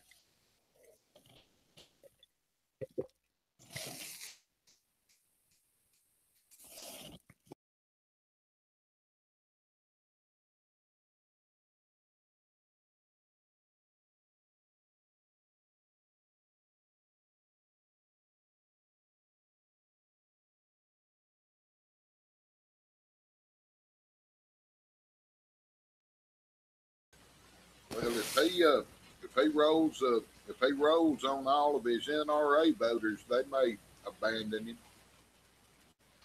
Oh yeah, if they start talking about gun control out of this and like he backs it, yeah, he's putting himself in a bad spot. It's bad enough he's doing the amnesty thing, the amnesty plus gun control.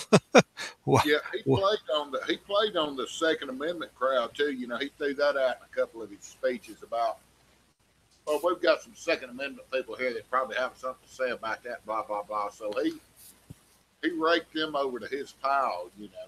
Oh yeah, for sure, definitely. If he comes out and tries to sign an executive order or something about, well, we did got to do this, got to do that. Yeah, I can see him setting the house on fire then. Or even just playing footsies with Schumer in the Senate, and they're playing footsies with the Congress, Democrats in Congress of like, hey, we'll pass a little gun control. You know, we'll do this. Yeah, that's about the same thing. He's just going full bore to me, you know.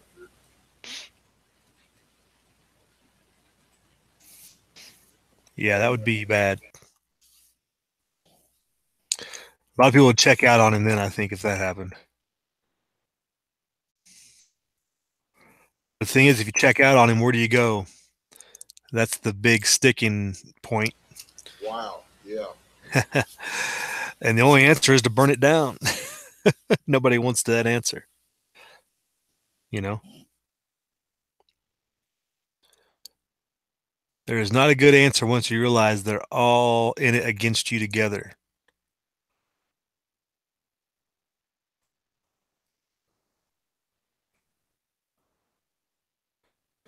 Now that I checked that Amazon post that Tony's put up, that's all I'm getting on my ads on different websites is all these backpacks and stuff. You'd think I'd be trying to get my kids to go backpack to go to school or something, That didn't take long, did it? right? Just don't, Yeah. just don't look up pressure cookers. There's a few other things too I need to stay away from. So,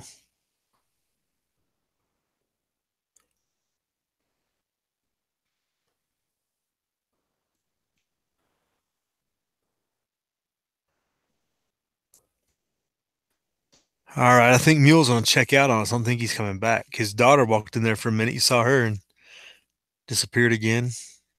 He might have had to go do something important.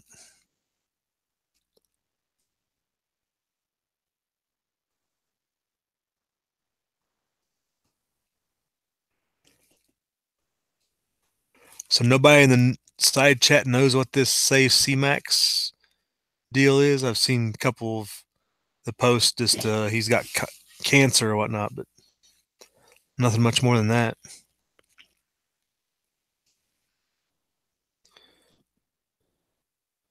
Looks like Yankee Ford did a video on it earlier. I hadn't got to see that one yet.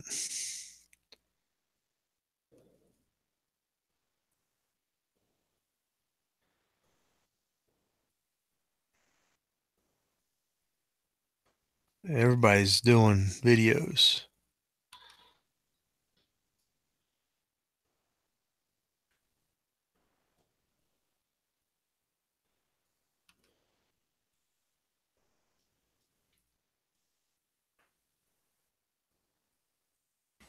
Yeah, I don't think I've ever heard of a guy. I thought it was a bigger channel. Maybe he's not, but I've seen the name, but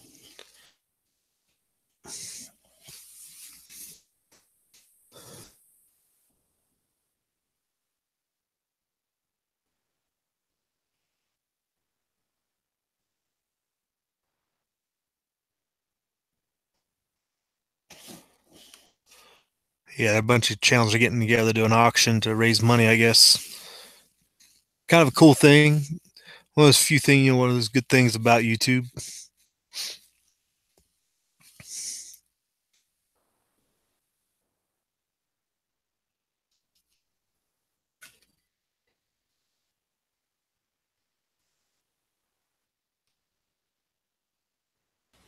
You know, it's funny. I don't follow a bunch of gun channels on YouTube. I very rarely watch a. I guess I just got burnt out on it after so long. Yeah. I very rarely watch it. If I do, it's something that somebody said, watch this, this is funny. Or, and that's about it. I'm just, Yeah, there's not. Mac, I watch Mac Military Arms channel when he gets on a rant.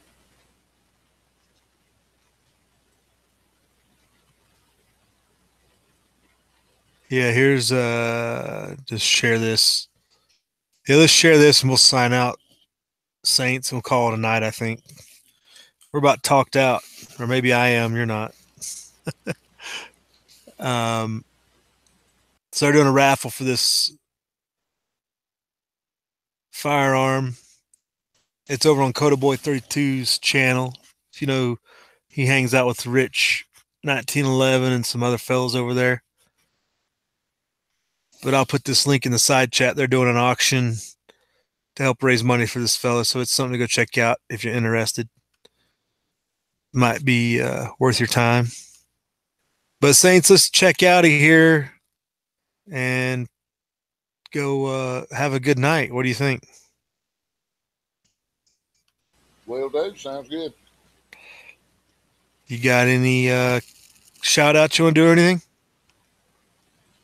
Thanks for the invite.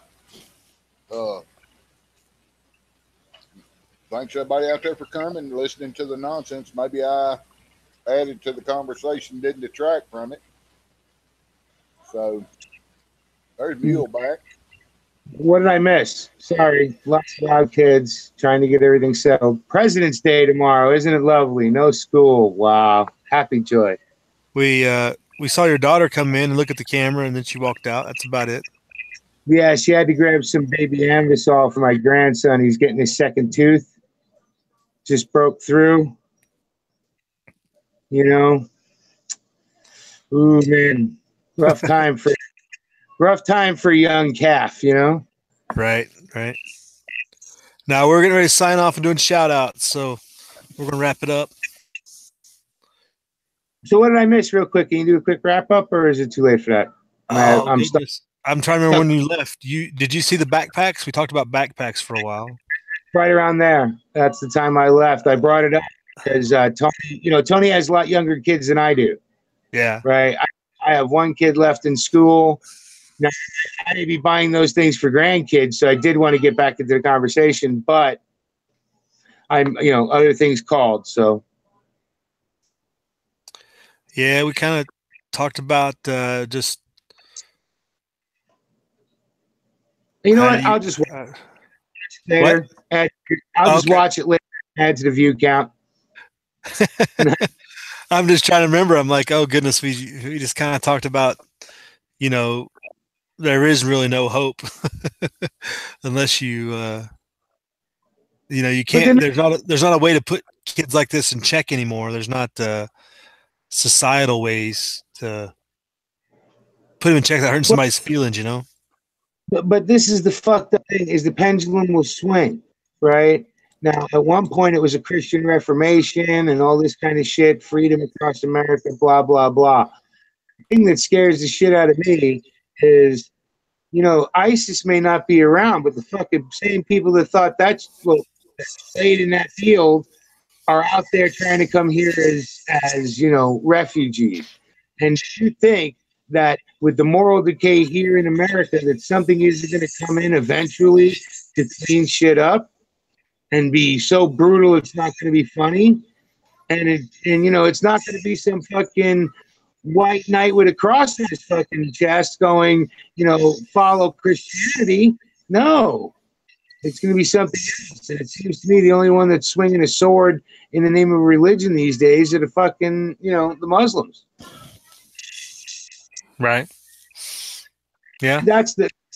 That is my true worry, and I see it filtering all through human Western society, especially, right? The Japanese and the Chinese have put a stop to that, right, by keeping themselves a little more insular. Us, with our open societies, right, we're welcoming in the invaders, literally, and telling them, here, fuck our women, take over our culture, it's yours now, we're done. These fucking soy boy cuck fucking Huffington Post writers, and CNN writers who say that, maybe being a cuck is a good thing for a relationship. Yeah, come on, man. Society is in its downfall legitimately, and all we're doing is trying to bail out the fucking Titanic. Right. Trying to get a big enough lifeboat to roll out with. Well, you got 13 Russian trolls that they're going to go after for interfering with the election.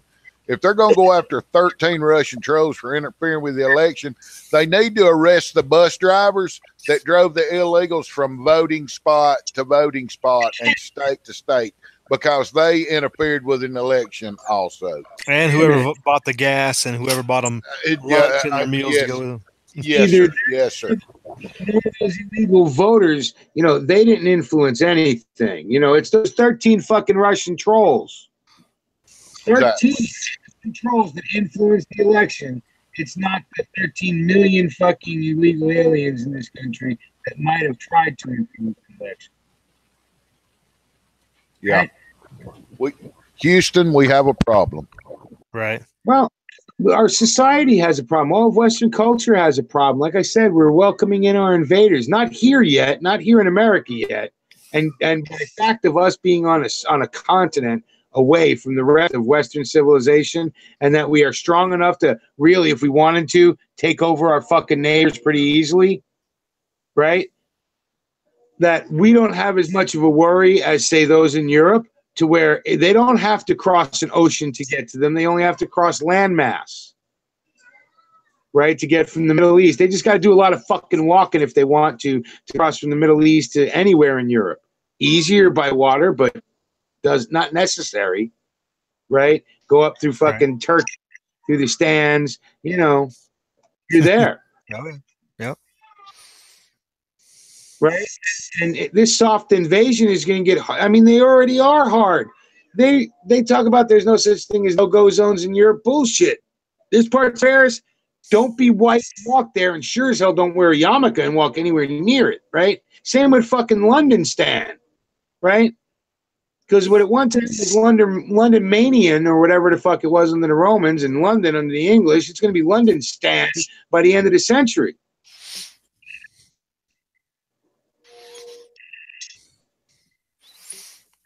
Yeah. But they all feel good about it, so it's okay. Hey, you know, I can't bitch on, I'm a Christian whose religion did shit 500 years ago. So even though you're going to rape my daughter, kill my son, well, you're going to indoctrinate my son and probably kill me as you rape my wife and take over my house, I can't say nothing because, 500 years ago, maybe we tried to stop you from invading Europe, which is the matter. Right.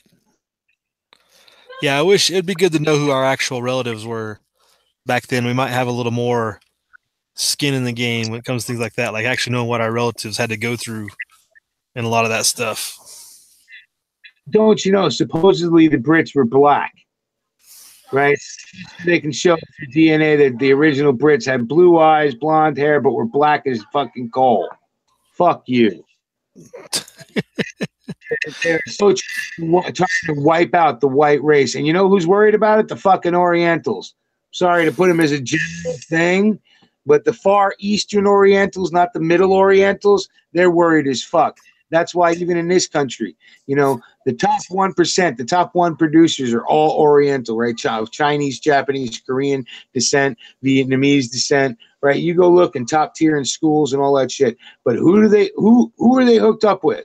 The white man. Why? Because they understand that once they get rid of the white man, then they're going for them. Why? Because they're just fucking smarter. They just work fucking harder. They just don't want shit given to them. They're willing to work for it.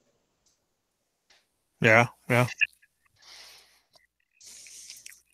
the Hispanics are going to get that once if they want to take over our culture, fine. But again, the top tier is going to rise. Shit's going to rise to the top. The cream rises, the shit falls down to the bottom, and that's going to happen in every society until socialism comes in and wrecks it, like Venezuela and fucking Laos, Cambodia, and I can start listing smaller countries if you really like. But I just have to look a little closer to that map behind you there, HD. Yeah, it's all a matter of time in a lot of respects, it seems like. There's not enough people resisting to make a difference. Since they destroyed the Western concept of God and the understanding of what it means, and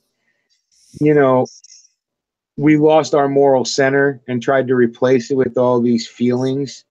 Feelings are morals. Morals are actually anti-feeling. Right? Because you're doing shit. Morals tells you not to do the thing that feels good because it's wrong, right? But your feelings tell you it feels good, so it can't be wrong. And that's the society we live in. Is what feels right must be right thereby.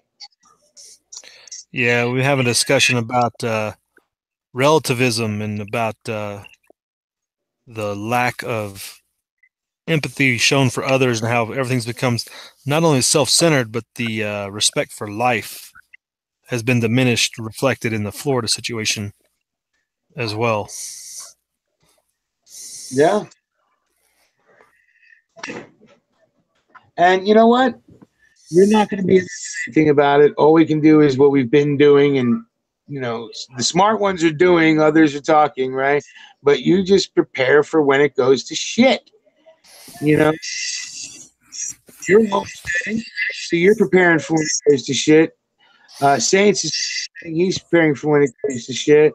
We have a plan. We don't get to Homestead right now, but we have a setup and we have a plan and we have a place to go and we're good to go. By virtue of live, A, being rural, and B, the place we go is even more rural, right?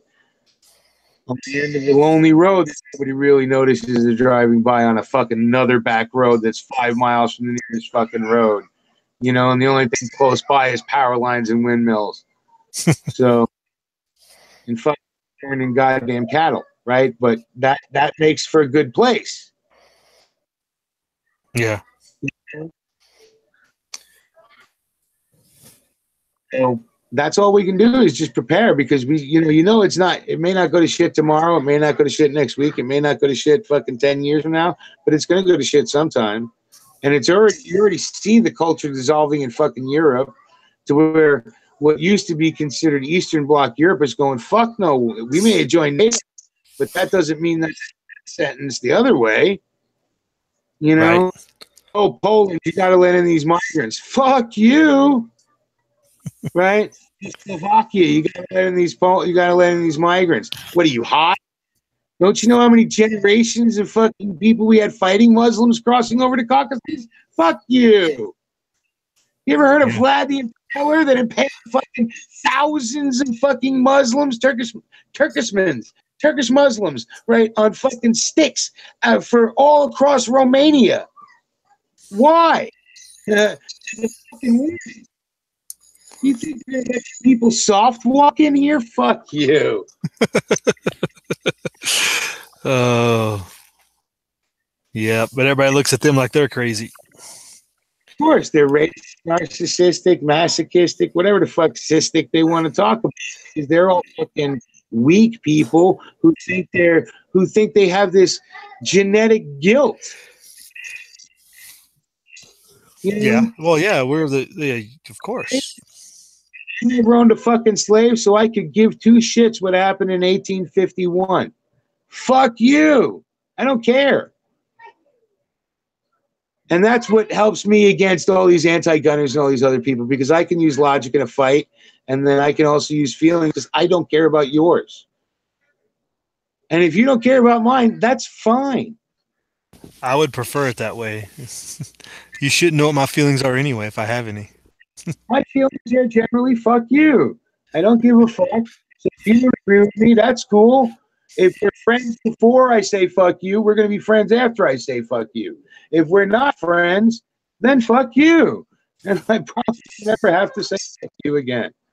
So. Oh, goodness. All right. Well, let's wrap it up, Mule. You want to do any shout-outs or say anything to anybody? Yeah, sticking, man. I know I jumped in and controlled another 15 minutes. And Mall Ninja, I noticed there was a lot of good comments tonight. Are these how your chats have been running? I haven't. I mean, yeah, we've had some pretty good chats. I see you got a lot of crowd being, they still give a shit. They're still paying attention to somebody else who does. Like we were talking about at the beginning of the chat, I'm like the only guy left. Like everybody jetted on the. Well, dude, it's the eternal right. Look, okay, so first of all, nobody's making money on YouTube anymore. I demonetized myself because they're like, we're demonetizing you on February 20th, along with every one of your other accounts, even the ones that actually could, didn't make money, but they make, people watched periodically, right? And back in the day, that's all that mattered, right? You'd get a check once a year, maybe, but good enough, right? Now, nope, everything's done. Demonetized. So I started demonetizing myself. Yeah. Fucking, it's a pain in the ass. But it's fun. I mean, this was fun tonight. It's been a while. Yeah, it's all good. Just different subject. We hadn't talked about it, and I said in the video this week I wasn't going to talk about the gun control thing, but we'll talk about the other issues that go with the wraparound stuff. So I'm trying to stay on that topic. The funny thing is the gun control thing is the least worrisome. It's the wraparound shit that's the most. Yeah. It's surveillance. It's the what are they going to do with people they consider a threat, because who determines the threat, right? So, yeah, peripheral shit. I mean, that's how we ended up with the Patriot Act, right? So it's all the peripheral shit that worries me. It's not them coming directly for guns is the distraction from all the rest of it. More than likely, it seems like it every time, doesn't it? Well, nobody wants to admit it. Keep It is a head that on a every time. swivel. Keep a head on a swivel. Think about this for a minute, HT. Every other time we've had some kind of fucking guns because of some tragedy that they've pushed out there to promote the agenda because some scumbag did something crazy, right? Whether it's Ultra or it's just some fucking evil person, I don't know. But I don't need to know at this point when I can make my statement on this, right? Because we can't ever stop them.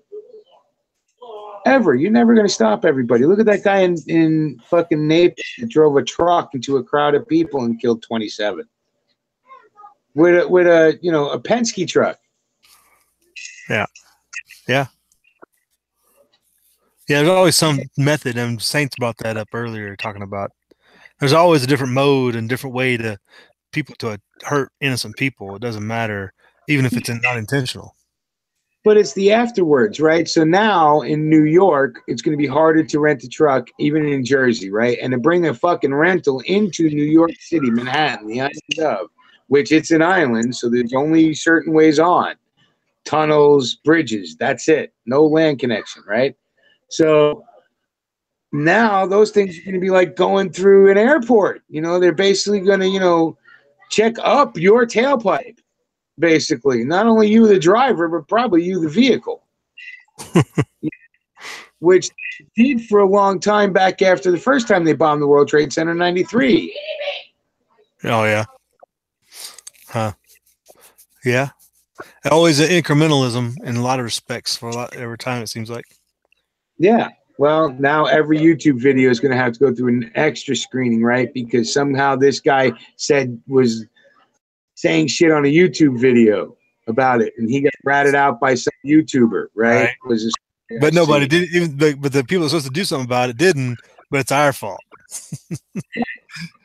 Well, he said something, right? So maybe a million other people or maybe being YouTube, somehow this guy found this clown and heard it by accident, and because YouTube's choking so many channels, nobody else heard it, so nobody else could warn him, and there wasn't enough of a warning, right? So if there was 50 warnings of it, maybe they would have listened. Yeah, right. All right. Saint, you still with us? He may have dropped. No, I'm here. I thought Mule may have chased you off. No.